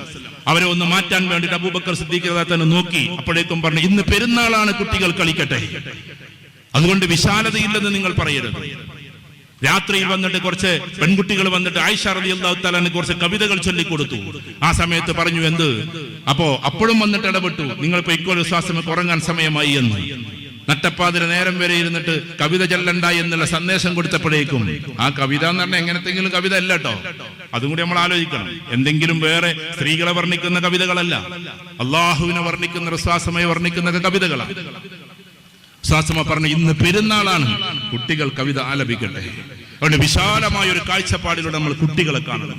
ഇന്ന് ഈ പറയുന്ന തെറ്റുകളിലേക്കൊക്കെ കുട്ടികൾ പോകുന്നതിന് ഞാൻ എന്റെ ഖുതുബ അവസാനിപ്പിക്കാൻ വേണ്ടി പോകുന്ന സമയത്ത് പറഞ്ഞോട്ടെ, എന്റെ പ്രിയപ്പെട്ട സഹോദരിമാരെ, ഇവരൊക്കെ ഇങ്ങനെ ആകുന്നതിന്റെ വലിയൊരു കാരണം എന്താണെന്നറിയോ?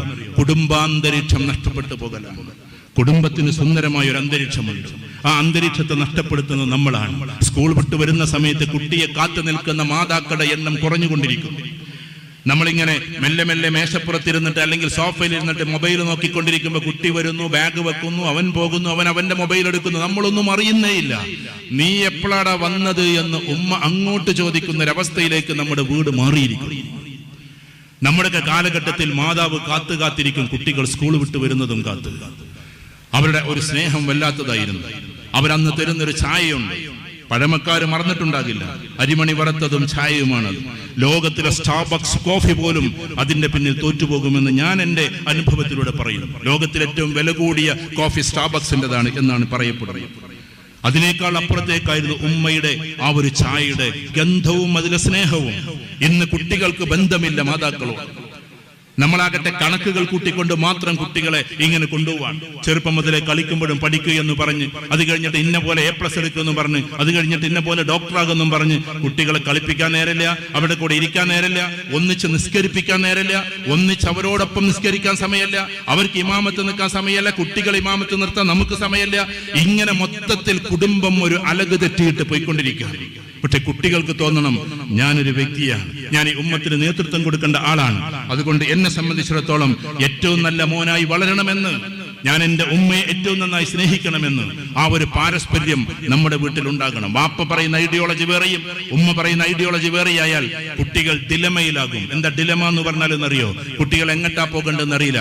കാരണം വാപ്പ പറയുന്ന തൗഹീദ് ഒന്ന് ശക്തമാണ്, ഉമ്മ പറഞ്ഞത് അത്രത്തോളം ഒന്നും നോക്കേണ്ടതില്ല എന്നൊക്കെ പറഞ്ഞുകൊണ്ട് ഉമ്മ ഇങ്ങനെ അഴുകുഴമ്പനായി പറഞ്ഞാൽ സഹോദരന്മാരെ ആ കുട്ടി കൺഫ്യൂസ്ഡ് ആവും. അതുകൊണ്ട് നമ്മൾ കുടുംബത്തിൽ ഒരു ഐഡിയോളജിയെ ഉണ്ടാകാൻ പാടുള്ളൂ. അള്ളാഹുവിലേക്കുള്ള ക്ഷണം, അള്ളാഹുവോടുള്ള ഏറ്റവും വലിയ കർമ്മങ്ങൾ, അതിൽ മാതാപിതാക്കൾ ഒരിക്കലും രണ്ട് ലോകത്ത് നിൽക്കരുത്. അതിൽ കുട്ടികൾ കൺഫ്യൂഷനിലാകും. അവരവസാനം ഒന്നുമല്ലാത്ത മൂന്നാമത്തെ ഒരു ലോകത്തിലേക്ക് പോകും. വാപ്പയുടെ ലോകവും എനിക്ക് വേണ്ട, ഉമ്മയുടെ ലോകവും എനിക്ക് വേണ്ട, എനിക്ക് വേണ്ട ലോകം മറ്റൊന്നാണ് എന്ന് കുട്ടി തീരുമാനിക്കും. അങ്ങനെ ഗ്യാങ് സ്റ്റേജ് എന്ന് പറയുന്ന ഒരു സ്റ്റേജ് ഉണ്ട്. എന്താണെന്നറിയോ? അഥവാ ഗ്യാങ്ങിലേക്ക് എത്തപ്പെടുന്ന ഒരു സമയമാണ്. കണ്ടില്ലേ നിങ്ങൾ സ്കൂളുകൾ അടിപിടി കൂടുന്ന കുട്ടികളെ? 10ാം ക്ലാസ്സുകാരൻ മൂക്ക് പൊട്ടിക്കുന്നത്, 10ാം ക്ലാസ്സുകാരൻ 9ാം ക്ലാസ്സുകാരനെ കുത്തിക്കൊല്ലുന്നത് നമ്മൾ കണ്ടില്ലേ? എന്താ കാര്യം എന്നറിയോ? വീട്ടിലെ അന്തരീക്ഷത്തിൽ സ്നേഹം കിട്ടാത്തത് കൊണ്ടാണ്. അവരുടെ എല്ലാ ഹീറോയിസവും ആളുകൾ പുറത്തേക്ക് കൊണ്ടുപോകുന്നത് കൊണ്ടാണ്. അതുകൊണ്ട് പുറത്തേക്ക് പ്രീ ഗ്യാങ് സ്റ്റേജ് എന്ന് പറയുന്ന ഒരു സാധനമുണ്ട്. ഗ്യാങ്ങിലേക്ക് എത്തപ്പെടുന്നതിന് മുമ്പുള്ള ഒരു സംഭവം. അതിനു മുമ്പേ നമ്മൾ അള്ളാഹുവിലേക്ക് കുട്ടികളെ ക്ഷണിക്കണം, ഖുർആൻ പഠിപ്പിക്കണം, കുട്ടികളുടെ അന്തരീക്ഷം മാറ്റണം. അവരെ കേവലം ഡോക്ടേഴ്സും എഞ്ചിനീയേഴ്സും ആക്കല്ലേ, അതാക്കിക്കോ നിങ്ങൾ. പക്ഷേ ഒരു വിശ്വാസി എന്ന നിലയിൽ എങ്ങനത്തെ കുട്ടികളാകണം എന്നറിയോ? അഥവാ അവൻ ഡോക്ടറായി, നല്ല സർജനായി, അങ്ങനെ സർജനായിട്ട് ഇങ്ങനെ ഉഷാറായിട്ട് ഇങ്ങനെ നിൽക്കുമ്പോ ഒരു ഓപ്പറേഷൻ നടക്കാൻ ഒരു പാവം മനുഷ്യൻ വന്നിട്ട് പറയാണ്, എന്റെ മോനെയാണെന്ന് നിങ്ങൾ ഓപ്പറേഷൻ ചെയ്യേണ്ടത് ഡോക്ടറെ എന്ന് പറയുമ്പോ മനുഷ്യന്റെ തോളത്ത് തട്ടിയിട്ട് നിങ്ങൾ സമാധാനിക്കിൻ, നിങ്ങൾ അള്ളാഹുവോട് ദുആ ചെയ്തേക്കിൻ, ഞാൻ ഇന്നലെ തഹജ്ജുദ് നിസ്കരിച്ച് നിങ്ങളുടെ മകന് വേണ്ടി ദുആ ചെയ്തിട്ടുണ്ട് എന്ന് പറയുന്ന ഒരു ഡോക്ടറാക്കി നമ്മുടെ ഡോക്ടറെ മാറ്റണം. എന്നിട്ട് അകത്തേക്ക് കയറി ഓപ്പറേഷൻ തിയേറ്ററിൽ അനസ്തേഷ്യ കൊടുത്ത് കിടത്തിയിട്ടുള്ള രോഗിയുടെ വയറ്റത്ത് ബ്ലേഡ് പായിക്കുമ്പോ അല്ലാഹുമ്മ അദ്ഹിബിൽ ബഅസ റബ്ബന്നാസ് വശ്ഫി അൻത ശാഫി ലാ ശിഫാഅ ഇല്ലാ ശിഫാഉക ശിഫാഅൻ ലാ യുഗാദിറു സഖമ എന്ന് പറഞ്ഞുകൊണ്ട് ദുആ ചെയ്തുകൊണ്ട് ഓപ്പറേഷൻ സ്റ്റാർട്ട് ചെയ്യുന്ന ഒരു വിശ്വാസിയായ, അത് ഏതാളാവട്ടെ, അവിടെ കിടക്കുന്ന ഒരു ഹൈന്ദവനാകാം, അവിടെ കിടക്കുന്ന ഒരു ക്രിസ്ത്യാനിയാകാം, എല്ലാ മനുഷ്യരെയും നമുക്ക് ഒന്നിച്ചേ കാണാൻ പറ്റൂ, ഒരുപോലെ കാണാൻ പറ്റൂ. കാരണം എല്ലാവരിലേക്കും ഇറങ്ങിയ റസൂലിന്റെ പേരാണ് മുഹമ്മദുർ റസൂലുള്ളാഹ് സല്ലല്ലാഹു അലൈഹി വസല്ലം. ഉഖ്രിജത്തുൽ ലിന്നാസ് കാഫത്തൽ ലിന്നാസ്. നമ്മളെ കുറിച്ചും അല്ലാഹു പറഞ്ഞത് നിങ്ങൾ മനുഷ്യരിലേക്ക് ഇറങ്ങിയതാണ് എന്നതാണ്, ഇറക്കപ്പെട്ടത് അല്ലെങ്കിൽ അയക്കപ്പെട്ടത് എന്നാണ്. വിശ്വാസമെ കുറിച്ചും പറഞ്ഞത് കാഫത്തൽ ലിന്നാസ്, മനുഷ്യരിലേക്ക് മൊത്തത്തിൽ അയക്കപ്പെട്ടത് എന്നാണ്. നമ്മളാണ് പിന്നെ അതിനെ സെഗ്മെന്റൈസ് ചെയ്തത്, നമ്മളാണ് അതിനെ ഗ്രൂപ്പാക്കി മാറ്റിയത്. അല്ലാഹു ഉദ്ദേശിച്ചത് എല്ലാവരിലേക്കും എത്തലാണ്, വിശ്വാസമെ എല്ലാവരിലേക്കും എത്തിക്കലാണ്. നമ്മളൊക്കെ അതിനെ ചുരുക്കി കണ്ടതാണ്. അതുകൊണ്ട് മൊത്തം മനുഷ്യരെ സ്നേഹപൂർവ്വം നമ്മൾ ചെയ്യുമ്പോ, ഓപ്പറേഷൻ ചെയ്യുമ്പോ, ഏകഛത്രാധിപതിയും സർവാധിപതിയും സമഗ്രാധിപതിയുമായ അള്ളാഹുവിനോട് ദുആ ചെയ്തുകൊണ്ട് ഓപ്പറേഷൻ തുടങ്ങുന്ന ഒരു ഡോക്ടറായി നമ്മുടെ മക്കൾ മാറുമ്പോഴാണ് നല്ലൊരു വിശ്വാസിയായ ഡോക്ടറാകുന്നത്. അത് അയാൾക്കും ഗുണമാണ്, നമുക്കും ഗുണമാണ്.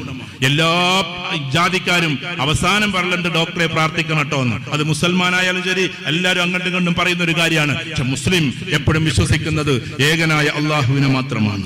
അതുകൊണ്ട് എന്റെ പ്രിയപ്പെട്ടവരെ, എല്ലാ മനുഷ്യരോടും അവസാനിപ്പിക്കുന്ന എല്ലാ മനുഷ്യരോടും സ്നേഹപൂർവ്വം നിൽക്കണം. നമ്മളിതാ ഇവിടെ നിന്ന് എഴുന്നേറ്റിട്ട് നമ്മൾ തഖബ്ബലല്ലാഹു മിന്നാ വമിൻകും എന്ന് പറഞ്ഞ് കൈ കൊടുക്കുമ്പോ, ഒന്നാലിംഗനം ചെയ്യുമ്പോ, ഗൾഫ് നാടുകളിലൊക്കെ ഭയങ്കര രസമാണ്. എല്ലാവരെയും ആലിംഗനം ചെയ്യാതെ അവിടുന്ന് പിരിയില്ല. അത് ആലിംഗനം ചെയ്യുക എന്നത് എല്ലാവരും ചെയ്യണമെന്ന് നിർബന്ധമൊന്നുമില്ല. പക്ഷേ ആ ചെയ്യലിന്റെ ഒരു സിംബോളിസം ഉണ്ട്. എല്ലാ മനുഷ്യരും ഒന്നാണ് എന്ന്, എല്ലാവരും തുല്യമാണ് എന്ന്, ഇവിടെ സമ്പന്നരും സമ്പത്തില്ലാത്തവരും ഒന്നാണ് എന്ന്, കറുത്ത കറുത്തവനും വെളുത്തവനും ഒന്നാണ് എന്ന്, ഇവിടെ എല്ലാ സംഘടനക്കാരും ഒന്നാണ് എന്ന്, എല്ലാ മുസൽമാനും ഒന്നാണെന്ന്, എല്ലാ മനുഷ്യരും ആദം അലൈഹിസ്സലാത്തു വസ്സലാമിയുടെ സന്താനങ്ങളാണെന്ന് എല്ലാവർക്കും വേണ്ടി പ്രാർത്ഥിക്കലാണ്. നമുക്ക് ഫലസ്തീൻ കത്തിയെരിയുന്ന സമയത്ത് നമ്മൾ പ്രാർത്ഥിക്കുന്നത് പോലെ ഇനി ചിലപ്പോൾ തായ്ലൻഡ് കത്തിയെരിയുമ്പോഴും നമ്മൾ പ്രാർത്ഥിക്കണം. കാരണം നമ്മൾ മനുഷ്യർക്ക് വേണ്ടി പ്രാർത്ഥിക്കുന്നവരാണ്, മുസൽമാന് വേണ്ടി മാത്രം പ്രാർത്ഥിക്കുന്നവരല്ല. അമേരിക്കയിൽ വലിയ വർഗീയ കലാപം ഉണ്ടാകുമ്പോൾ അവിടുത്തെ ജനതയ്ക്ക് വേണ്ടി നമ്മൾ പ്രാർത്ഥിക്കും. കാരണം നമ്മൾ മനുഷ്യരാശിക്ക് വേണ്ടി ഇറക്കപ്പെട്ടവരാണ്. എല്ലാവർക്കും വേണ്ടി നമ്മൾ പ്രാർത്ഥിക്കും. അല്ലാഹുമ്മ ഹ്ദിനാ വഹ്ദി ബിനാ വഹ്ദിൻ നാസ ജമീഅ, മുഴുവൻ മനുഷ്യർക്കും ഹിദായത്ത് നൽകണേ, നേരായ മാർഗം നൽകണേ എന്ന് ഓരോ മുസൽമാന്റെയും പ്രാർത്ഥനയാണ്. അതുകൊണ്ട് ഈ വിശാലമായ കാഴ്ചപ്പാടിലേക്ക് നമ്മൾ എത്തണം. നമ്മുടെ കുടുംബത്തെ സുന്ദരമായ ഒരു അന്തരീക്ഷത്തിലേക്ക് നമ്മൾ എത്തിക്കണം. അല്ലാഹു സുബ്ഹാനഹു വ തആല അതിന് തൗഫീഖ് നൽകുമാറാകട്ടെ. അതുകൊണ്ട് ഏകനായ അല്ലാഹുവിലേക്ക് തിരിയുക. ഈ നോമ്പ് നമുക്കൊരു ട്രെയിനിങ് ആയിരുന്നു. എന്ത് ട്രെയിനിങ് എന്നറിയോ? ഹലാലായത് പോലും പകലിൽ കഴിക്കരുത് എന്ന ട്രെയിനിങ്. പിന്നെ എങ്ങനെയാണ് നമ്മൾ ഹറാമിലേക്ക് പോവുക? അതുകൊണ്ട് പകൽ പോലും നീ മോശമായ പ്രവൃത്തി ചെയ്യരുത് എന്ന്, അത് സ്വന്തം ഭാര്യയോട് പോലാണെങ്കിൽ പോലും നീ ഒരിക്കലും അങ്ങനെ ആകരുത് എന്ന് പഠിപ്പിക്കുമ്പോൾ നമ്മൾ എങ്ങനെയാണ് മോശമായിട്ട് സഞ്ചരിക്കാൻ നമുക്ക് കഴിയുക? നീ ഹലാലായത് മാത്രം ഭക്ഷിക്കണമെന്ന് പഠിച്ച ട്രെയിനിങ് തന്ന സമയത്ത് ഹറാമായ ഒരു ലോകത്തിലേക്ക് എങ്ങനെയാണ് നമ്മൾ എത്തപ്പെടുക? അതുകൊണ്ട് നോമ്പിൽ നിന്ന് ആർജിച്ചതിനെ നമ്മുടെ ഉള്ളിൽ കൊണ്ട് നടക്കണം. അടുത്ത നോമ്പ് വരെ അള്ളാഹു നമുക്ക് തൗഫീഖ് നൽകുമാറാകട്ടെ. ആ ഒരു രീതിയിൽ നമ്മുടെ ജീവിതത്തെ കൊണ്ടുപോകണം. ഈ പറഞ്ഞ രീതിയിൽ വിശാലമായ കാഴ്ചപ്പാടിലേക്ക് അള്ളാഹു സുബ്ഹാനഹു വ തആല നമ്മളെ കൊണ്ടുപോവുകയും ചെയ്യുമാറാകട്ടെ. അള്ളാഹു സുബ്ഹാനഹു വ തആല നമ്മൾ ഏറ്റവും കൂടുതൽ ഐക്യവും ഏറ്റവും നല്ല സൗകര്യവും ഏറ്റവും നല്ല സൗന്ദര്യവും നമുക്ക് നൽകുമാറാകട്ടെ. ഐക്യം തകരാതെ കാത്തു സൂക്ഷിക്കുന്ന ഒരു അവസ്ഥ അള്ളാഹു സുബ്ഹാനഹു വ തആല നമുക്ക് നൽകുമാറാകട്ടെ. നമ്മുടെ കുട്ടികളെ മുഴുവനും കെടുതികളിൽ നിന്ന് അള്ളാഹു സുബ്ഹാനഹു വ തആല മാറ്റിമറിക്കുമാറാകട്ടെ. സഹോദരന്മാരെ, കെടുതികൾ നമ്മളെ കാത്തിരിക്കാൻ, അതിൽ ആരൊക്കെ പെടുമെന്ന് ഒരിക്കലും അവസ്ഥയില്ലാത്ത അവസ്ഥയിലേക്ക് വ്യാപിച്ചിരിക്കുന്ന ഒരു സമയത്ത് അതിൽ നിന്ന് മുക്തി നേടാൻ എന്റെ പ്രിയപ്പെട്ട കുട്ടികൾക്കും യുവാക്കൾക്കും വലിയവർക്കും സാധിക്കണേ എന്ന് മാത്രം പറഞ്ഞുകൊണ്ട് അല്ലാഹു സുബ്ഹാനഹു വ തആല അങ്ങനെയുള്ള കുട്ടികളായി മക്കളായി നമ്മളെ വളർത്തുമാറാകട്ടെ. അല്ലാഹു സുബ്ഹാനഹു വ തആല ഈ കൂട്ടായ്മ എന്നും നിലനിർത്തുമാറാകട്ടെ. ഒരിക്കലും ഭിന്നതയില്ലാത്തൊരവസ്ഥയിലേക്ക് ഈ മണ്ണിനെയും നമ്മളെ കേരളക്കരയെയും ഇന്ത്യയെയും ലോകത്തിനെയും അല്ലാഹു സുബ്ഹാനഹു വ തആല കൊണ്ടുപോകുമാറാകട്ടെ. നമ്മുടെ പ്രിയപ്പെട്ട പെൺകുട്ടികളെയും ആൺകുട്ടികളെയും അവരുടെ തലമുറകളെയും ഒക്കെ അല്ലാഹു സുബ്ഹാനഹു വ തആല സംരക്ഷിക്കുമാറാകട്ടെ. നമ്മുടെ കുടുംബത്തിലെ കണ്ണിലുണ്ണികളായി ആരെയും വേദനിപ്പിക്കാത്ത മക്കളായി അല്ലാഹു സുബ്ഹാനഹു വ തആല അവരെ എല്ലാവരെയും ആക്കുമാറാകട്ടെ. റബ്ബനാ ആതിനാ ഫിദ് ദുനിയ ഹസന വഫിൽ ആഖിറതി ഹസനത വഖിനാ അദാബന്നാർ. അല്ലാഹുമ്മ അജിർനാ മിനന്നാർ. അല്ലാഹുമ്മ അജിർനാ മിനന്നാർ. അല്ലാഹുമ്മ അജിർനാ മിനന്നാർ. അല്ലാഹുമ്മ اغفر للمؤمنين والمؤمنات والمسلمين والمسلمات الأحياء منهم والأموات إنك مجيب الدعوات يا قاضي الحاجات. اللهم يسر عسيرنا وسهل أمورنا مع الراحة في قلوبنا وأبداننا يا أرحم الراحمين. اللهم أنت ربنا وأنت ولينا في الدنيا والآخرة. عليك توكلنا وإليك أنبنا وإليك المصير. اللهم إنا نسألك الهدى والتقى والعفاف والغنى يا رب العالمين. اللهم إنا نعوذ بك من الهم والحزن وأعوذ بك من العجز والكسل وأعوذ بك من الجبن والبخل وأعوذ بك من غلبة الدين وقهر الرجال. الله سبحانه وتعالى ഏറ്റവും നല്ല ശക്തമായ അല്ലാഹുവേ, ഏറ്റവും നല്ല ശക്തനായ അല്ലാഹുവേ, നീ ഞങ്ങളെ മുഴുവൻ കാക്കണേ പടച്ചോനെ. ഞങ്ങളെല്ലാം കബൂലാക്കണേ പടച്ചോനെ. ഞങ്ങളുടെ നോമ്പിനെ നീ കബൂലാക്കണേ പടച്ചോനെ. അനുകൂലമായി സാക്ഷി നിർത്തണേ പടച്ചോനെ. യാ അല്ലാഹ്, കരുണയുള്ള തമ്പുരാൻ നാളെ സ്വർഗ്ഗത്തിൽ ഉന്നതമായ മഖാമ് നൽകി അനുഗ്രഹിക്കണേ പടച്ചോനെ. യാ അല്ലാഹ്, ഞങ്ങളെയും ഞങ്ങളുടെ തലമുറയെ നീ കാക്കണേ പടച്ചോനെ. ഞങ്ങളുടെ യുവാക്കളെ കാക്കണേ പടച്ചോനെ. ഞങ്ങളുടെ വിദ്യാർത്ഥികളെയും കുട്ടികളെയും കാക്കണേ പടച്ചോനെ. വലിയവരെയും സ്ത്രീകളെയും എല്ലാവരെയും കാക്കണേ പടച്ചോനെ. ഞങ്ങളുടെ തലമുറയിൽ ഒരാൾ പോലും വഴികെട്ട് പോകാതെ കാക്കണേ പടച്ചോനെ. യാ അല്ലാഹ്, കരുണയുള്ള തമ്പുരാനെ, യാ അല്ലാഹ്, ഞങ്ങൾ മുഴുവൻ കാക്കണേ അല്ലാഹ്. യാ അല്ലാഹ്, ഞങ്ങൾ മുഴുവൻ കാക്കണേ പടച്ചോനെ. യാ അല്ലാഹ്, നല്ല രീതിയിൽ ദുനിയാവിലും ആഖിറത്തിലും വിജയിച്ചവരായി ഞങ്ങളെല്ലാം മാറ്റണേ പടച്ചോനെ. യാ അല്ലാഹ്, കരുണയുള്ള തമ്പുരാനെ, ഞങ്ങൾ ഇവിടെ സുന്ദരമായി ഞങ്ങൾ പെരുന്നാൾ കൂടുമ്പോൾ നോമ്പ് നോറ്റപ്പോൾ ഈ നോമ്പ് നോൽക്കാൻ കഴിയാതെ, പെരുന്നാൾ ഒന്ന് കഴിക്കാൻ പോലും കഴിയാതെ അല്ലാഹുവേ, പല രാജ്യങ്ങളിലും പല മേഖലകളിലും ആളുകൾ വിഷമത്തോട് കൂടിയാണ് പടച്ചോനെ കഴിയുന്നത്. യാ അല്ലാഹ്, ഫലസ്തീന്റെ മണ്ണിനെ നീ കാക്കണേ അല്ലാഹ്. ഫലസ്തീന്റെ മണ്ണിനെ നീ കാക്കണേ അല്ലാഹ്. അവിടുത്തെ കുട്ടികൾ ഇപ്പോഴും കരഞ്ഞുകൊണ്ടിരിക്കുകയാണ് പടച്ചോനെ. ആകാശത്തേക്ക് അവർ നോക്കുന്നത് ഭക്ഷണത്തിന് വേണ്ടി മാത്രമല്ല പടച്ചവനെ. യാ അല്ലാഹ്, ഒരു ബോംബ് വർഷിക്കുമോ എന്ന ഭീതിയിലാണ് അല്ലാഹുവേ. ഓരോ കുട്ടിയുടെയും കണ്ണ് ഭയത്താൽ വിഹ്വലതയാൽ വല്ലാത്തൊരവസ്ഥയിലാണ് പടച്ചോനെ. അവരെല്ലാം ഈ ലോകത്തിന്റെ മക്കളാണ് പടച്ചോനെ, വിശ്വാസികളായ മക്കളാണ് പടച്ചോനെ. അതുകൊണ്ട് അവരെ നീ സംരക്ഷിക്കണേ അല്ലാഹ്. പരിപൂർണമായി പടച്ചോനെ നീ സംരക്ഷിക്കണേ അല്ലാഹ്. പരിപൂർണമായി കാക്കണേ പടച്ചോനെ. ഞങ്ങളെ എല്ലാവരെയും നീ കാക്കണേ പടച്ചോനെ. ഉന്നതമായ മഖാമ് നൽകണേ നൽകണേ പടച്ചോനെ. ഞങ്ങളിൽ കടക്കാരുണ്ട് അല്ലാഹുവേ, എല്ലാവരുടെ കടങ്ങളെ നീ വീട്ടിത്ത അല്ലാ. ഞങ്ങളെ കടക്കാരായി നീ മരിപ്പിക്കല്ലേ പടച്ചോനെ. എത്രയും പെട്ടെന്ന് കടങ്ങളെ വീട്ടിത്ത പടച്ചോനെ. ഞങ്ങളിൽ രോഗികളുണ്ട് പടച്ചോനെ, അതുകൊണ്ട് രോഗങ്ങളെ മുഴുവൻ നീ മാറ്റണേ പടച്ചോനെ. ഞങ്ങൾ ആരിലേക്കും വേറെ കൈ നീട്ടുന്നില്ല അല്ലാഹുവേ. ഒരാളിലേക്കും ഈ കൈകൾ നീട്ടാൻ നീ ഒരിക്കലും അതിൻ്റെതായ രീതി നൽകല്ലേ പടച്ചോനെ. യാ അല്ലാ, നിന്നിലേക്ക് മാത്രമായി ഞങ്ങളുടെ കൈകൾ നീളാണ് പടച്ചോനെ. എല്ലാ രോഗികളുടെയും രോഗങ്ങളെ നീ മാറ്റിമറിക്കണേ പടച്ചോനെ. യാ അല്ലാ, ഞങ്ങളുടെ കൂട്ടത്തിൽ ധാരാളം ആൾക്കാർ മരിച്ചുപോയി അല്ലാഹുവേ. കഴിഞ്ഞ പ്രാവശ്യം ഈദ്ഗാഹിൽ കൂടിയവർ, ഇപ്പോൾ ഉള്ളവർ കൂടുതൽ ആൾക്കാർ പലരും കിടപ്പിലാണ്, കൂടിയവരും കിടപ്പിലാണ്. ആ കിടപ്പ് രോഗികൾക്കെല്ലാം നീ ഉന്നതമായ രീതിയിലുള്ള ആഫിയത്ത് നൽകി തിരിച്ചു കൊണ്ടുവരണേ പടച്ചോനെ. യാ അല്ലാ, നിന്റെ ഖദർ എന്താണെന്ന് ഞങ്ങൾക്ക് അറിഞ്ഞുകൂടാ. ഉന്നതമായ തീരുമാനം നീ എടുക്കണേ പടച്ചോനെ. യാ അല്ലാ, എത്രയോ ആളുകൾ അവരവരുടെ വീട്ടിൽ കഴിയാണ്. ഈദ്ഗാഹിലേക്ക് വരാൻ അവർക്ക് ആഗ്രഹമുണ്ട്, പെരുന്നാൾ നിസ്കരിക്കാൻ ആഗ്രഹമുണ്ട്, പക്ഷെ വല്ലാത്ത രോഗത്തിൽ അവർ കഴിയാണ് പടച്ചോനെ. യാ അല്ലാ, അവരുടെ രോഗങ്ങൾ മുഴുവൻ നീ ശിഫയാക്കണേ അല്ലാ, പരിപൂർണമായി ശിഫയാക്കണേ അല്ലാ. ഞങ്ങളുടെ ഉള്ളിൽ എന്തൊക്കെ രോഗമാണ് തുടങ്ങിയിട്ടുള്ളത് ഞങ്ങൾക്ക് അറിഞ്ഞൂടെ പടച്ചോനെ. യാ അല്ലാ, അങ്ങനെ ഭീമാകാരമായ എന്തെങ്കിലും അസുഖം തുടങ്ങിയിട്ടുണ്ടെങ്കിൽ അല്ലാഹുവേ നീ പരിപൂർണമായി ശിഫ നൽകണേ അല്ലാ. നീ മാത്രമാണ് ഷാഫി അല്ലാഹുവേ, അതുകൊണ്ട് പരിപൂർണമായി ശിഫ നൽകണേ പടച്ചോനെ. ഞങ്ങളുടെ തലമുറകളെ നീ കാക്കണേ അല്ലാ, ഞങ്ങളുടെ മക്കളെ നീ കാക്കണേ പടച്ചോനെ. തലമുറകളായി ഒരാളെയും വഴിപഴപ്പിക്കല്ലേ പടച്ചോനെ. അവർക്ക് ഏറ്റവും നല്ല ഈമാൻ നൽകണേ പടച്ചോനെ, പരിപൂർണമായി ഈമാൻ നൽകണേ പടച്ചോനെ. ഞങ്ങൾക്ക് എല്ലാവർക്കും പരിപൂർണ്ണ ഈമാനും യഖീനും തവക്കുലും നൽകണേ പടച്ചോനെ, പരിപൂർണമായ ഇഖ്ലാസ് നൽകണേ പടച്ചോനെ. യാ അല്ലാ, കരുണയുള്ള തമ്പുരാനെ ഞങ്ങളെല്ലാവരും ഐക്യത്തോടു കൂടി ആക്കണേ അല്ലാ. ഞങ്ങളെല്ലാവരും ഐക്യത്തോടു കൂടി ആക്കണേ പടച്ചോനെ. ഞങ്ങളുടെ ഐക്യം നീ നഷ്ടപ്പെടുത്തല്ലേ പടച്ചോനെ. യാ അല്ലാ, കരുണയുള്ള തമ്പുരാൻ ഞങ്ങൾ ഐക്യപ്പെടുത്തണേ അല്ലാ, ഐക്യപ്പെടുത്തണേ അല്ലാ. ഐക്യം തകർക്കരുത് അല്ലാ. അല്ലാഹുവേ, പരിപൂർണമായി ഐക്യപ്പെടുത്തണേ അല്ലാ. എല്ലാവരെയും ഒന്നിപ്പിക്കണേ അല്ലാ, എല്ലാവരെയും നന്നാക്കണേ അല്ലാ. ഞങ്ങളെ ആഖിറത്തിൽ വിജയിക്കുന്നവരാക്കണേ പടച്ചോനെ. ഈ കാണുന്ന പെരുന്നാൾ പോലെ കാലങ്ങളായി ഒരുപാട് പെരുന്നാളുകൾ കൂടാൻ തൗഫീക്ക് നൽകണേ പടച്ചോനെ. യാ അല്ലാ, കരുണയുള്ള തമ്പുരാൻ ഞങ്ങളുടെ മാതാപിതാക്കൾ പല ആൾക്കാരും മരിച്ചുപോയി അല്ലാ. യാ അല്ലാ, അവരിന്ന് ഖബറിലാണ് പടച്ചോനെ. അവിടെ അവസ്ഥ എന്താണെന്ന് ഞങ്ങൾക്ക് അറിഞ്ഞൂടെ പടച്ചോനെ. പക്ഷെ നീ ഏറ്റവും വലിയ കരുണാനിധിയാണല്ലോ അല്ലാ.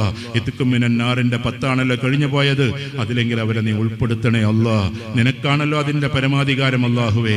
അവരെ പരിപൂർണമായി എത്രയോ പെരുന്നാളുകൾ ഇതുപോലെ വന്നപ്പോൾ അവർ ഡ്രസ്സ് ഉടുക്കാതെ, അഥവാ പുതിയ ഡ്രസ്സുകൾ ഉടുക്കാതെ ഞങ്ങൾ ഉടുപ്പിച്ചവരാണല്ലാ. അവർ നല്ല രീതിയിൽ ഭക്ഷണം കഴിക്കാതെ ഞങ്ങളെ ഭക്ഷിപ്പിച്ചവരാണ് അല്ലാഹുവേ. ഞങ്ങളുടെ മാതാപിതാക്കൾ, ഞങ്ങളുടെ വേണ്ടപ്പെട്ടവർ, ചില ആൾക്കാരുടെ ഭാര്യമാർ, ചില ആൾക്കാരുടെ ഭർത്താക്കന്മാർ, ചില ആൾക്കാരുടെ മക്കൾ, ചില ആൾക്കാരുടെ സഹോദരങ്ങൾ, പല ആൾക്കാരും മരണപ്പെട്ടു പോയി അല്ലാഹുവേ. അവരെല്ലാം സുഖലോക സ്വർഗത്തിൽ നീ ഒരുമിച്ച് കൂട്ടണേ അല്ലാ. ഞങ്ങളെയും അവരുടെ കൂട്ടത്തിലാക്കണേ അല്ലാഹുവേ.